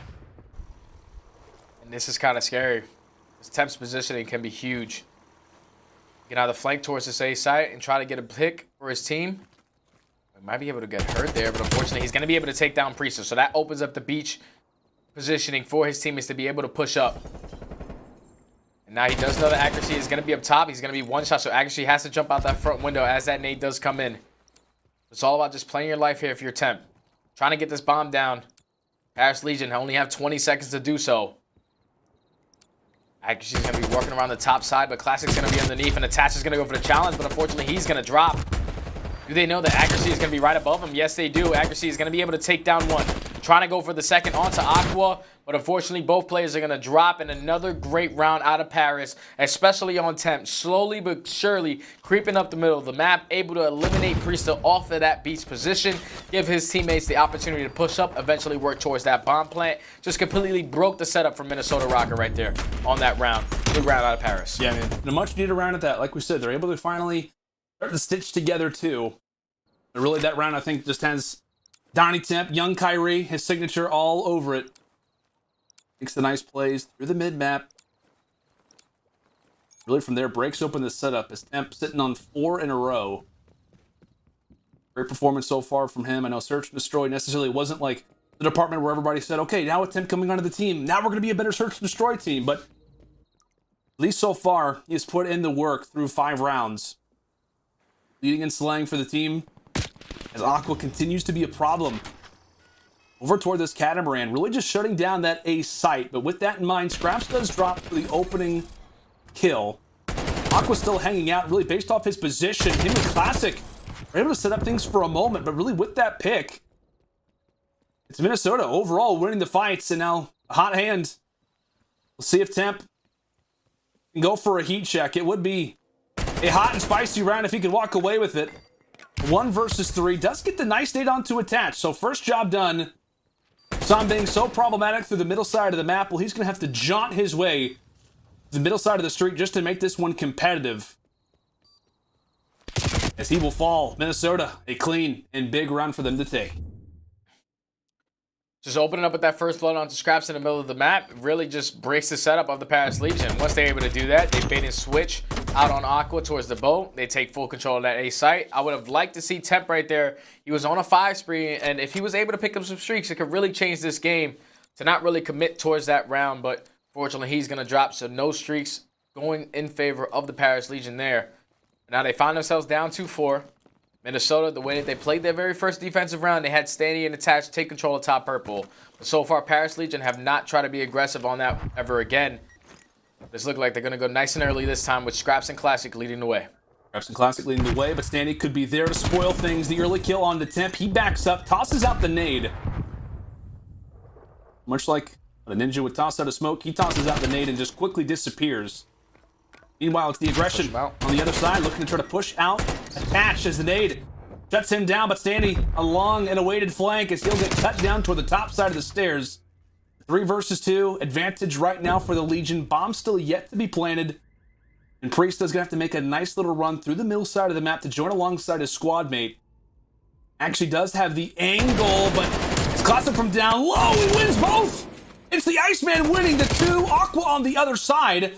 Now brings this one to a 1 versus 1. And what a situation that we're in. It is the swing round after all. Time starting to tick away. Accuracy aware of where that bomb is. And Aqua has such a difficult task ahead of him, and it's accuracy winning 3, getting the hat trick, and setting up Minnesota for one more round to lock up this Search and Destroy in Miami. Man, the patience right there out of the Iceman to just take his time with that first kill onto Scraps. He doesn't panic as he sees Classic cross his screen at that front of that door, but he completes the kill onto Scraps and eventually snaps on the Classic as well. That's why he's the clutch man. That's why he's Mr. Ice, because he makes plays like that. It's going to put him on a 3 spree, clutches out the 1v1 versus Aqua. So now they find themselves at game point from closing out this map number 2 and tying up this series. And right now, it's looking like Minnesota are going to commit towards this A push once again. They know the way that Aqua decides to play this. Look at the positioning switch out of Scraps as well. Going to change it up, go towards that top window. They're able to spot Aqua out towards this beach side. That's all about how can they bait and switch to try to eliminate him from this position. It's looking like they're just trying to try to leave him there and work up the middle of the map. You see that they are tossing out some utility. So, with the map positioning out of the Røkkr, they're actually going to make their way pretty much to the mid-side lane. Nobody looking at them from that visitor center, but trade comes on through. Aqua does get dealt with, so that A portion of the map is going to be free. First player here is Classic. And all that he can do really is just try to shoot through the bomb, which is not going to work out. He also has the trophy, which is going to cause some problems. Meanwhile, with this 2v2 retake, keep in mind the one player that's not in a position for these head-to-head gunfights is going to be Attached. Clastic wins one from up top, but Attach again is there for the chain, as that will be 2 out of Attach, and the final round here on this Miami Search and Destroy. The daggers out of Attach, as Minnesota winning this one 6 rounds to 2.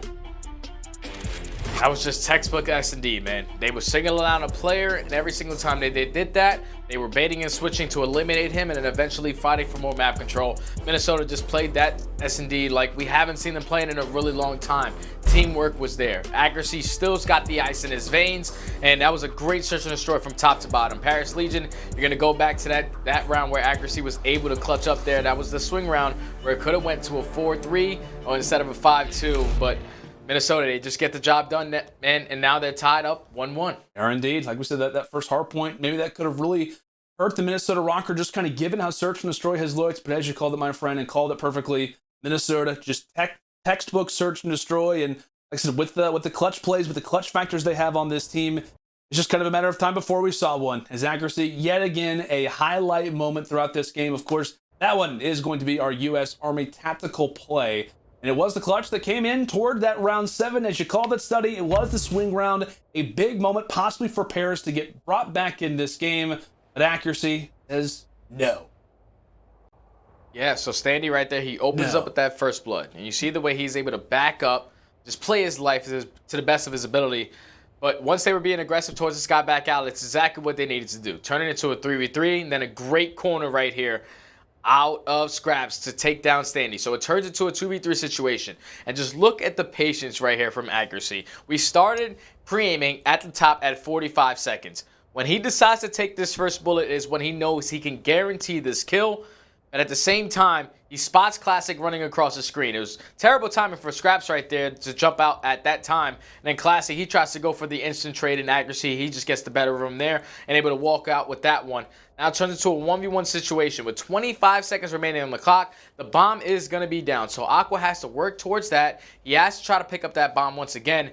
He's crouch walking around the middle of the map. Accuracy is still sitting towards that top purple staircase. He's able to use his Astro headset right there to make sure he's able to get those comms and eventually close out that round. That's why he's the Iceman. That's why he closed out that game number 2. Absolutely, man. And I tell you what, when Classic's kind of sliding through, I think we all kind of expected him just to instantly focus. They're on to Nicky D, but nope, like you said, man, stays consistent, stays steady. His Accuracy making the big plays to give Minnesota back a chance in this series as we are level at 1 apiece. Coming in to the control on Garrison. Stay with us, folks, as we're back with it in just a moment.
Call of Duty League is presented by T-Mobile, now America's largest and fastest 5G network. Set your sights on the competition with T-Mobile, the leader in 5G.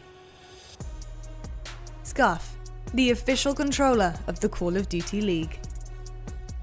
The Call of Duty League is presented by USAA Insurance. We offer insurance that's made for the military community to help them easily protect what they've worked hard for. Alrighty, folks, it's about time to hop in toward this Garrison control for game number 3. As we're currently level at 1-1. Pretty much what kind of dominance being displayed from both teams. Paris in the hard point, but it was Minnesota answering back in the search and destroy. One thing we got to talk about, my man, is Paris, right? Kind of their performance since adding temp onto the team. as much as I love Donnie Temp, aka Young Kyrie, aka whatever you really want to say, it's not really been great so far, man. Like just their performance, just the way that they've looked kind of in and throughout series, it's not really been all that stellar. No, it definitely hasn't been, and obviously the only one that sticks out is going to be that hard point. That's the one that they really get to play every single day. They're running multiple different practices, trying to get some more reps in that game more specifically, but the S&D and the control woes continue for Paris Legion.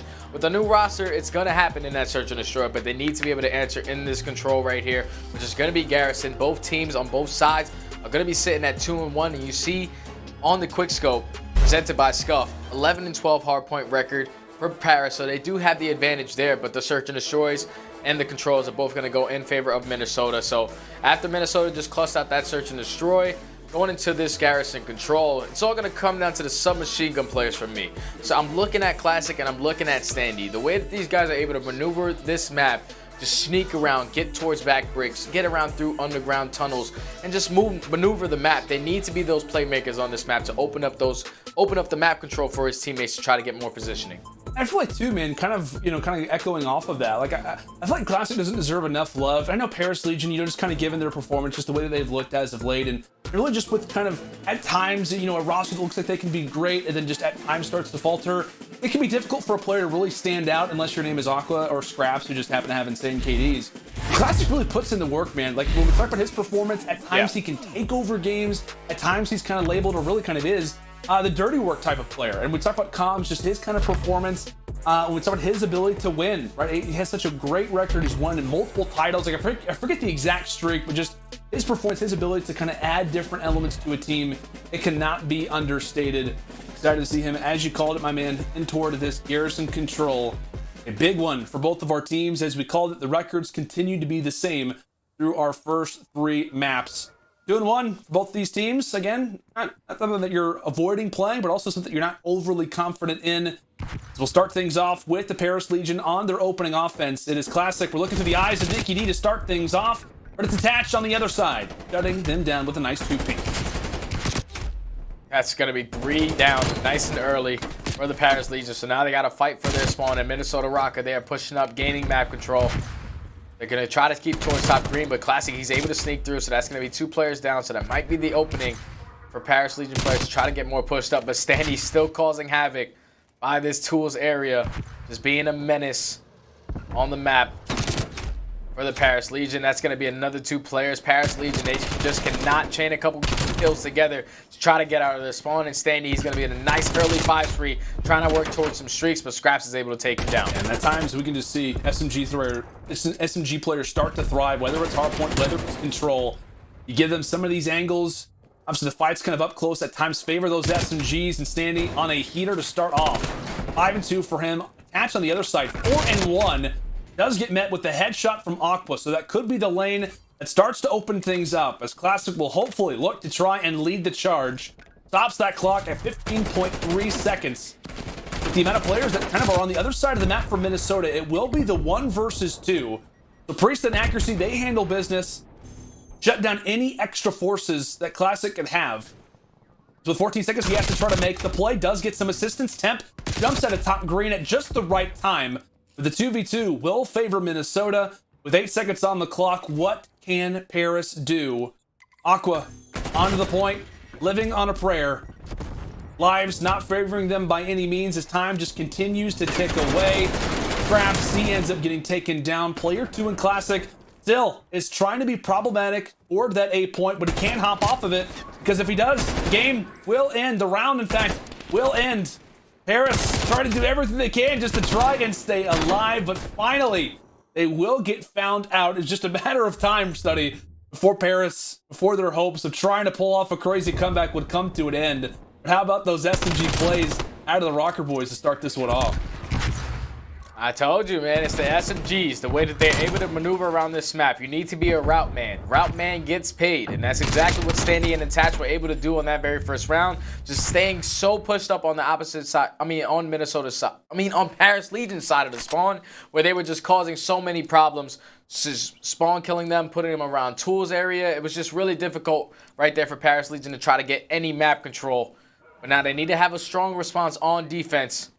Standy starting off 9-3. I was talking about it. Him and Classic need to have that head-to-head matchup on the map like this.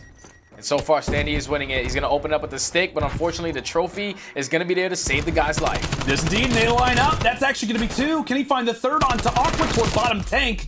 Does get filled with 18 HP. Aqua does take down his good old SMG duo and attach, but meanwhile, Standy, all the smarter, trying to make the wraparound plays. But Standy with this far pushed up position, he is the only player alive on the map, and so a 7 spree cannot get over toward the top railing. But I believe he did earn that artillery barrage before fading off into the distance. Again, Standy continuing to make the plays. The SMGs being a problem. Start off this control for Paris as the nade comes in. That's going to be 2 in a row. As one player left to deal with over at that B point.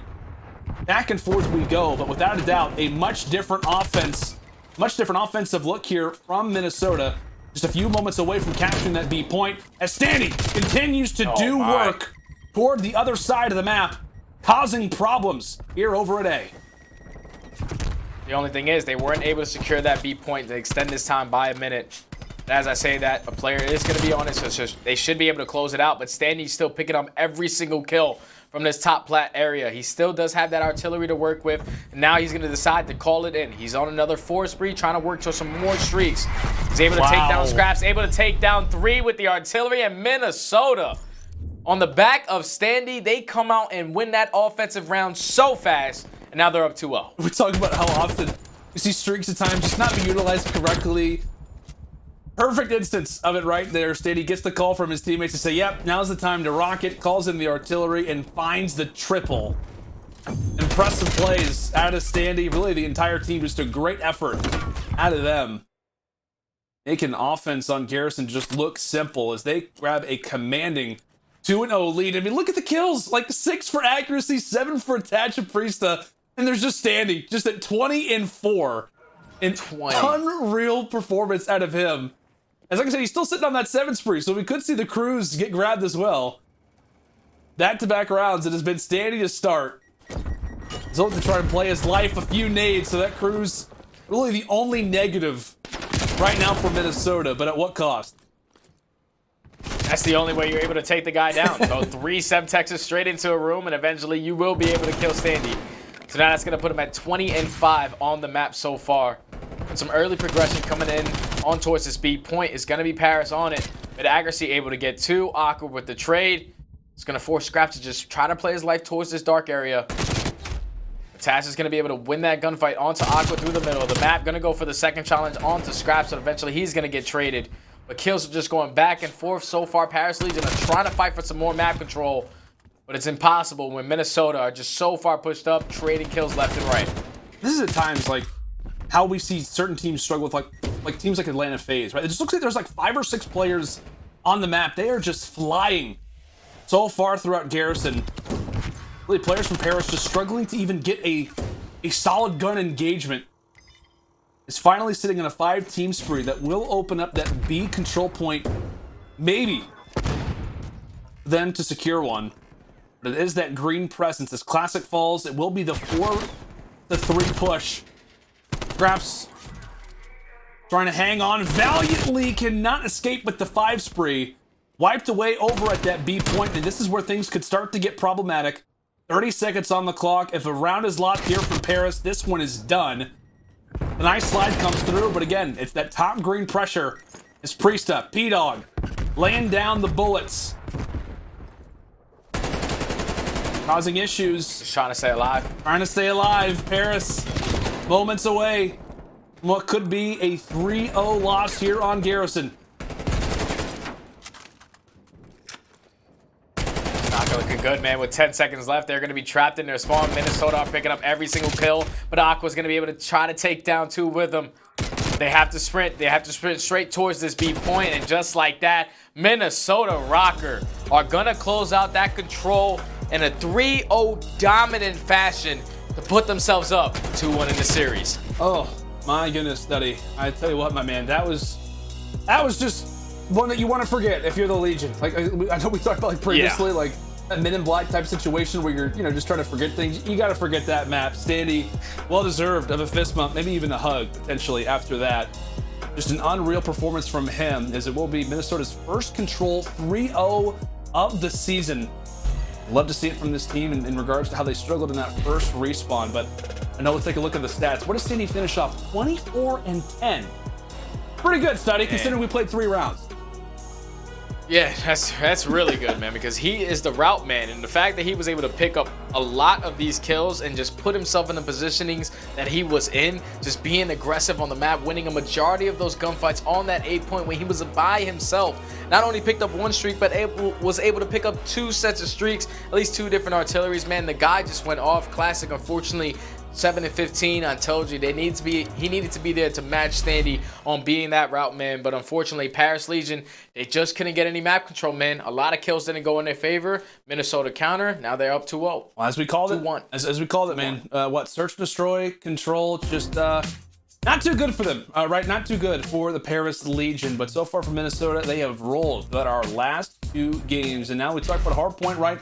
On Apocalypse, it could be the opportunity, maybe, for Paris to send us to a game 5 that has been kind of their strong suit throughout the season. Okay, Minnesota, close us out here. We will find out as Apocalypse could be our final resting place for day 2 of the Paris home series.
Oh, I don't know about you, Study. I saw those CDL team packs, and I just got all kinds of excitement because I tell you what, man. Whenever I'm rocking the Minnesota one, I just imagine that I'm Standy. I don't know what it is. It's just a thing, and I don't perform like Standy, but I like to imagine that I could maybe be him someday if I practice long enough. And okay, who am I kidding? It's never gonna happen. Nope, you never will. All good. You play with me in League Play, you know exactly that's the case, my friend. But wait, tell you what. Apocalypse hardpoint up next, and what on this mode in particular, SMGs at times can be the players that you look out for. Maybe Standy could be that type of player, but as we revisit that first hardpoint that we got to witness, it was the Legion that came away with the victory. And like I said, man, it was consistency across the board. 19 was the lowest amount of kills, 23 was the highest. A consistent performance with Scraps grabbing a lot of time in the hill. Yeah, they just need to come out and do the same exact thing on this map number 4, because that map number 3, teamwork was completely out the window. They let Standy completely run over them from start to finish of that map number 3, and now they find themselves down 2-1 in this series. But they're going up against Minnesota Røkkr, who have yet to play this map on the entire season. So Paris Legion, they're 0-1, so at least they got 1 rep on it. But You got to be feeling really confident for the Legion, for them to try to force it to this game number 5. But the way that Standy's playing right now, someone needs to answer the call and challenge this guy. Yeah, I would definitely not prefer to do that. But one thing that I do want to ask you, right? We saw it in our last series. We got to witness Apocalypse Hardpoint. Now we're going to be able to see it again. Paris, they will be spawning on the non-preferred side there over at No Man's Land. And what we've got to witness, granted, not a major sample size so far of Apocalypse Hardpoint, but how do you want to see the team spawning on the non-preferred side at least make things competitive over at P2 on Temple? Well, it's either two things. It's either you're all going to flood towards Broken and try to flip these spawns right off the rip, or you're going to just try to get as much time as you can off this P1 hardpoint and eventually work towards that pinch or that setup to try to flip these spawns for that P2. And that's exactly what Paris are going to try to do. They're all forcing out towards low trenches. They're going to be able to get some early time on this P1. They're going to force the players from Minnesota Røkkr to just try to play their lives and not force a spawn out. The 2 kills are going to go in favor of Paris. That's going to spawn one player all the way across the map, which is going to be Priestahh. And now this is going to set up the pinch for Paris Legion. They're getting time off of this P1 hardpoint, and they're winning their engagements off the rotation. But Attach, able to shut down Temp, is going to slow down this push by just a little bit of time. Siphoning in from Turtle are the Røkkr, realizing that P2 spawn very well could have been lost. So pretty much back-to-back spawn outs from both of our teams. I don't think Aqua and Co realized that they actually had a nice play going if they just would have ran forward. So Standy will happily take that 2-piece. His first 2 kills of the game come at a major moment where Paris looked like they may have flipped the spawns. Regardless, Standy makes the play, and now Minnesota can sit not necessarily comfortably, but in a much better spot as Legion will look to make the play coming in toward the front side. The early nade will set them up nicely. As Standy drops, Aqua as well finds the other. Trophy eliminated as Aqua and Classic continue to cause problems. In from Turtle they go, and Legion once again are able to make some work happen toward this rotation. And in fact, they also were able to break it. They grabbed the spawns. A great moment there out of the Legion. And I thought it was going to get a little scary right there because we saw the way that LAG were able to hold this down versus the Ultra. It's basically a full 60 every time they were fully set up. But I love right there what the Legion were able to do. They were able to get 2 kills, then eventually flood out towards the hop-up on Broken. That spawns a couple players out, and we're able to get this remaining 30 seconds. Now it's all about trying to rotate towards that P3, where Minnesota is going to be nice and early set up. But with Scraps getting that kill, Scraps getting a second, this could be the opening they need to try to get these guys off of this point. Be indeed, you see Temp maybe in the midst of going for a flank, instantly Attach, ops outside of the hill. He wants to try to go for the check, but it just continues to be the 74 U's that are problems right now for the Legion. Temp starting things off at 6 and 4. Scraps on the other side says, you know what, 74 U, it does feel pretty nice. It looks in his streak to 2. And really kind of instantly toward top book, it is the Legion in every single fight, just walking away with kills. As the split spawn will come in from Minnesota. So we'll see how Paris looks to try to handle this, if not be able to handle this at all. Few players still hanging out toward middle. Priestahh gets some questionable hit markers toward a player inside a bottom of lights. But with time starting to tick away, Aqua will grab the time. But in that sequence, because of those flip spawn study, it will now be Minnesota set up for P4 and possibly set up for P5 as well. Yeah, they keep giving Minnesota Røkkr a chance to fight back into this game, man. If one person is in the backside of that P5 hardpoint, they're able to block that spawn and eventually spawn all the players from the Legion, from Minnesota out towards that back broken area. And that's just another error right there from Paris Legion. So now they have to try to break it. You see Route Man and Mr. Temp trying to push her on the backside, able to win that engagement. Now it's all about just trying to stay alive towards this back, but with him getting that kill, it's going to spawn one player all the way across the map. It's going to eventually set up this pinch for Minnesota. And here comes Attach to the backside. They're going to be able to get this remaining time and get back into this game. They're also going to keep spawns for that P5. So far, Paris Legion have made 2 mistakes. They have made the mistake towards that P2, where they were able to at least break in and not give up a full 60. And right here, where they spawned Minnesota towards the back of this P5 hardpoint, is not ideal. Paris Legion should have a bigger lead on this map right now, but they don't. Great call, man. A few mistakes coming through from Legion that can make all the difference. A solid start to this game, but they've allowed for Minnesota to open up that door. With those mistakes now coming into P5, we'll see what the Legion can do. We'll go and listen in with the communication as we go to our Astro Listen-In with Paris. From P5, all on me. 2 In the back, in the back, P5. Down, downstairs. Double in the back door, there door, double in the Priestahh weak. Go on. 2 back door, 2 back. Respond deep. Alright. I'm bringing out a sub for this hill. Let's head low. Alright, one's in hill, one's backside hill. One's low, heli on me. Top maps. HyDra on it, accuracy. Martin, nice. I don't see the guy low. He's spawning in the back. We spawn maps. Low, one shot. He was watching it. No, you don't come in. You're trophy in time. Help me down. Just spray me right now. I'm old, right? I'm a slide. Yeah.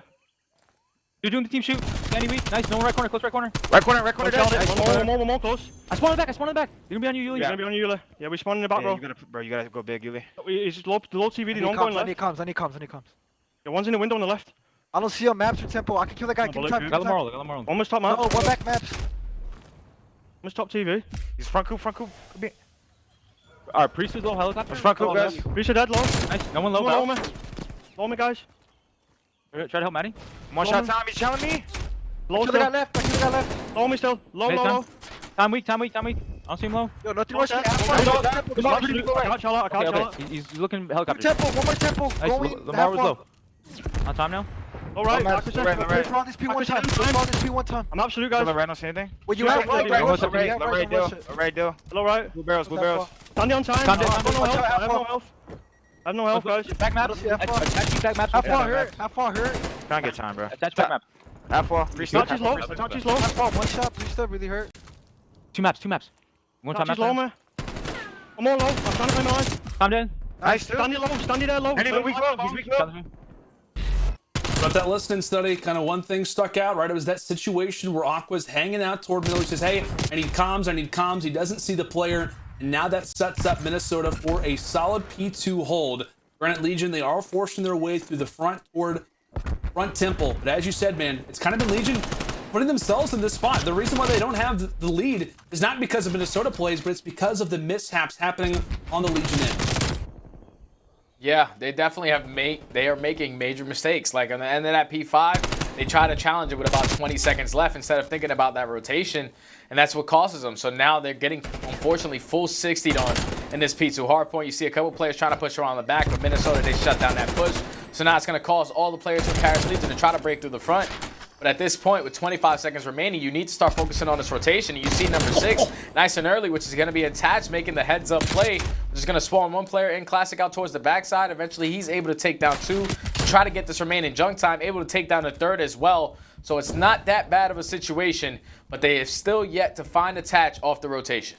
All right, my man. Attach still hanging out, still yet to be found. As accuracy graded with a few extra shots coming through from Temp, but it's Aqua from the skies.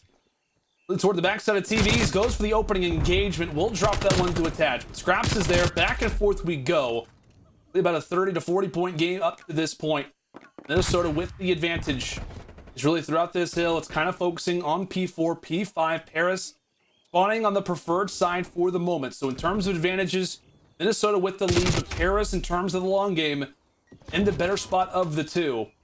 The Standy and accuracy, they combined for 3. To leave Matty Marshall all up by his lonesome, hanging out toward the outskirts as he does get dropped. So with that, Minnesota, they break on in, but it's Classic's turn as he'll look to try and cause some problems. 15 seconds left. Standy wins that, and with that 1v1, it will give Minnesota the time. Off of that rotation, it is a 3v3 team fight over at Turtle. And this could be scary because that number 4 player in Temp is going to spawn all the way out. So right now, Minnesota are doing just such a great job from holding this from the front side, and they're able to flip the spawns as well. Minnesota are playing perfect hardpoint right now. Paris Legion, they're just making way too many mistakes, and this is where the lead is going to grow substantially for Minnesota Røkkr. They just broke that 200 point mark. They can't win off of this, but now Paris Legion have to try to break in because they cannot give up all this time. You see the pinch coming in from Aqua. He's trying to set it up, but unfortunately, he's going to back down. And now it's all about just trying to push through the middle. Matt trying to flood out the front. The last player is going to be here. Is going to be Classic, and that's another 4 dead now for Paris Legion. I mean, like I said, it's just in that moment, like Aqua's just trying to make the play, but just nobody's able to win it from the front. The questionable moments coming through from the Legion, but they are just all guns ablaze, sprinting through light. But right there is going to be Priestahh. P-Dog shuts him down in stride. 6 in a row, nearly makes it 7. They know exactly where the Paris players are located as 10 seconds left before this one is called done.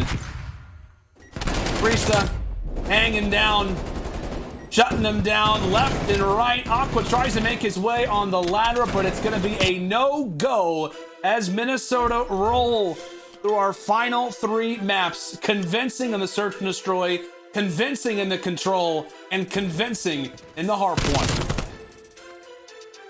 Man, that one's gonna hurt if you're Paris Legion. You go back and watch that, because there were just so many mistakes where you could have opened this game wide open and had the potential to force it to that game number 5. But too many mistakes cost them a lot of points on this hard point. Starts off with that P2 hard point. If they were able to just keep those spawns in the back, if they just push through instead of waiting for Standy to eventually set up on that pinch, they're in a better position. But then that P4 of the very first rotation, once they spawned a couple players from Minnesota towards that backside, they were able to set up a pinch, and it was just great teamwork all around from Minnesota from top to bottom. These guys were on point. They kept capitalizing on all the mistakes from Paris Legion. And like I said, man, Paris Legion, once again, can't really show us anything from what this new roster can really be. That's another 1-3 loss to them. That's going to be 0-3 ever since Temp has been picked up to this team.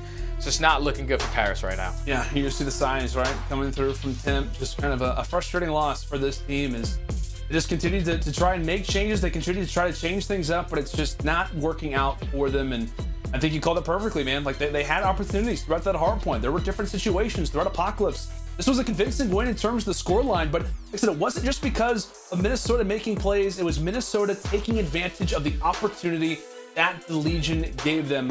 Obviously a positive for one end, but without a doubt a negative for Paris right now, as they are in a slump, to put it lightly. I forget what their exact loss streak is, but it's just overall in stage 3 and kind of prior to that, leading up from stage 2 into the major, things are just not clicking. And it could also be, man, because of the mistakes. We talk about search and destroy and in control. You cannot lose a hard point like that.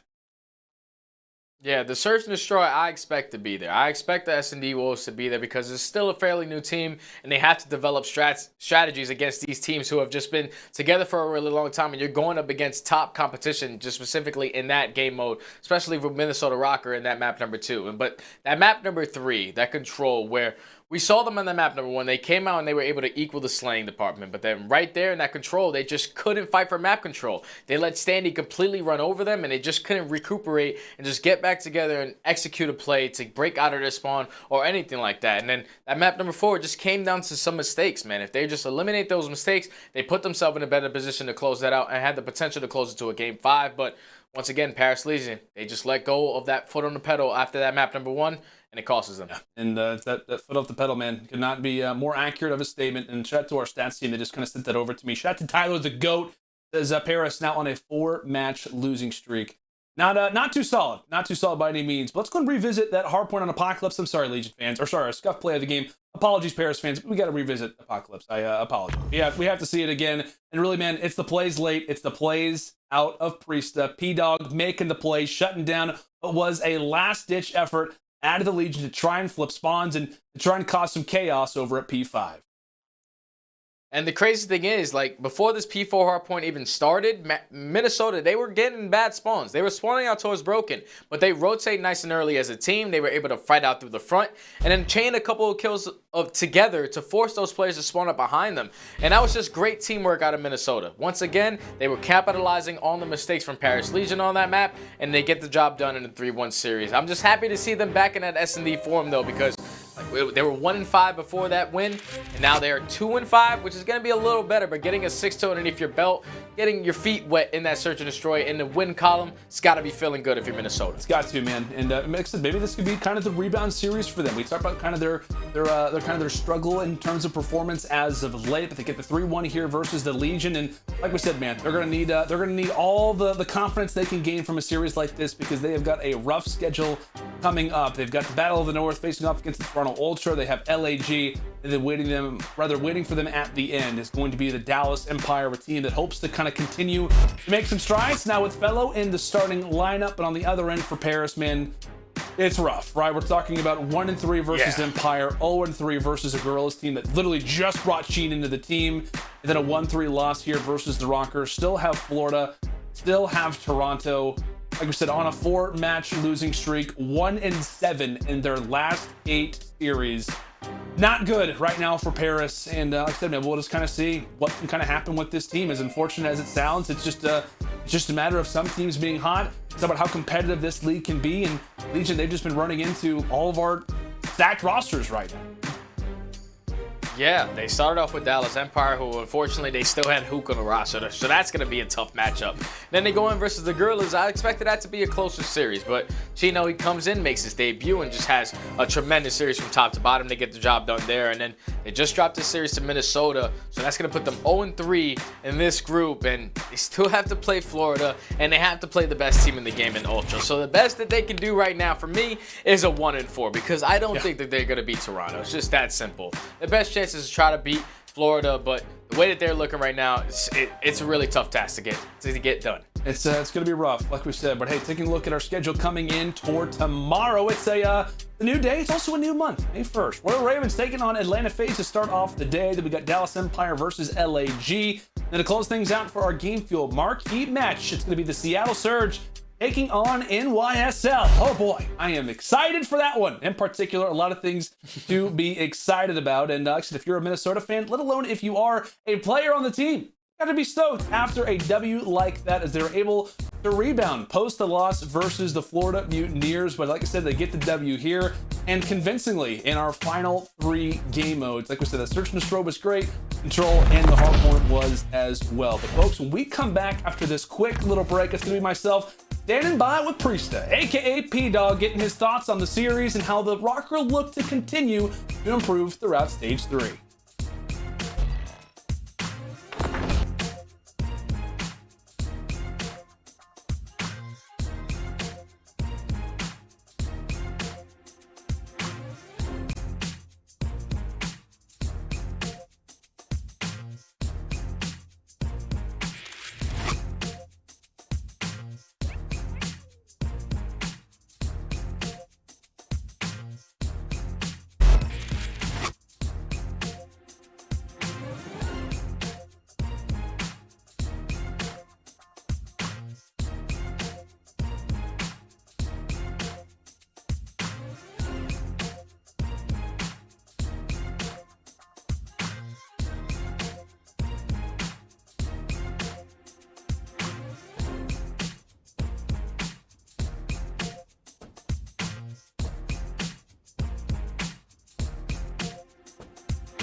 The Call of Duty League is presented by T-Mobile, now America's largest and fastest 5G network. Set your sights on the competition with T-Mobile, the leader in 5G. The Call of Duty League is presented by Zenni, the official eyewear for the CDL. Armor your eyes with Zenni Blocks blue light protection glasses by visiting zenni.com/gaming. Røkkr certainly come to play. They can't stop it. They can't stop the kids. They can't stop it. Oh, Priestahh, disgusting. Accuracy's there, nice kill. Bang! 200 IQ, 10 out of 10 play. Oh my word! But Dash is going to save the day. Røkkr, our kings of the north.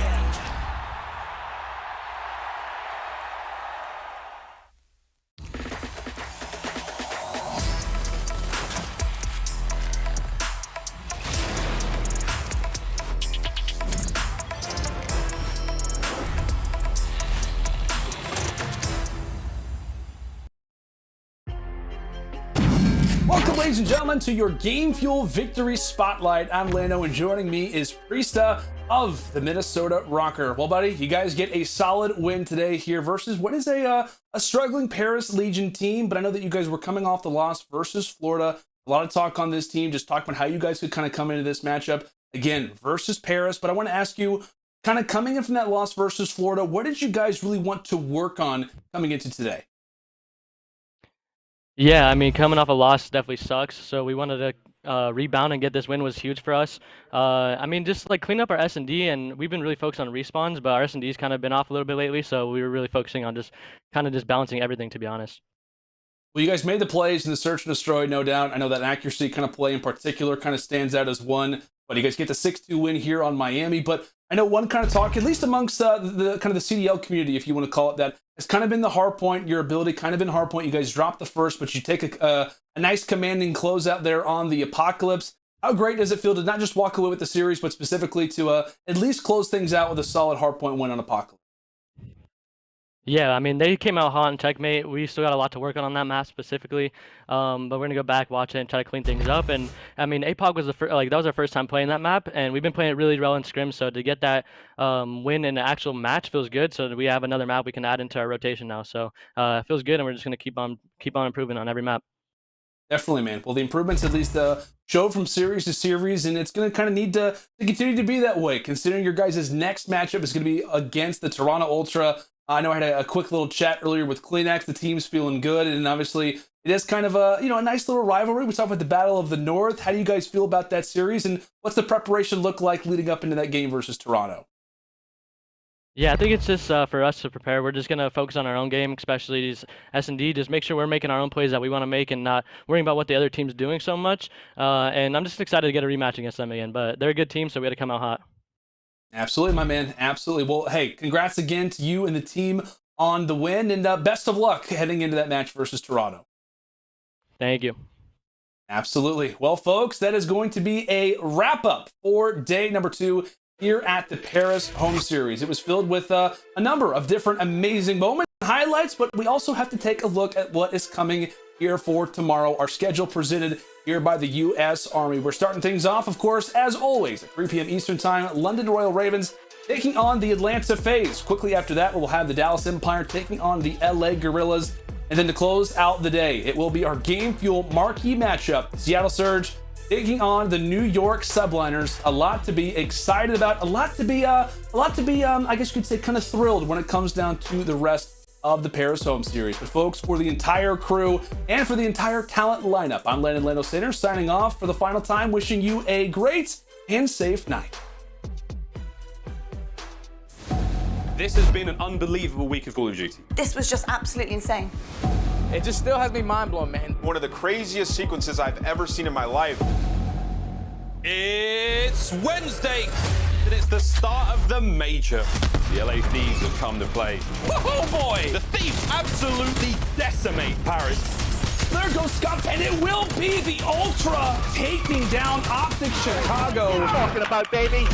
Ace, a devastating 3-0. Lose this, you go home. Thieves 3-0 New York and keep the Cinderella story alive. A nail biter here in the map 4.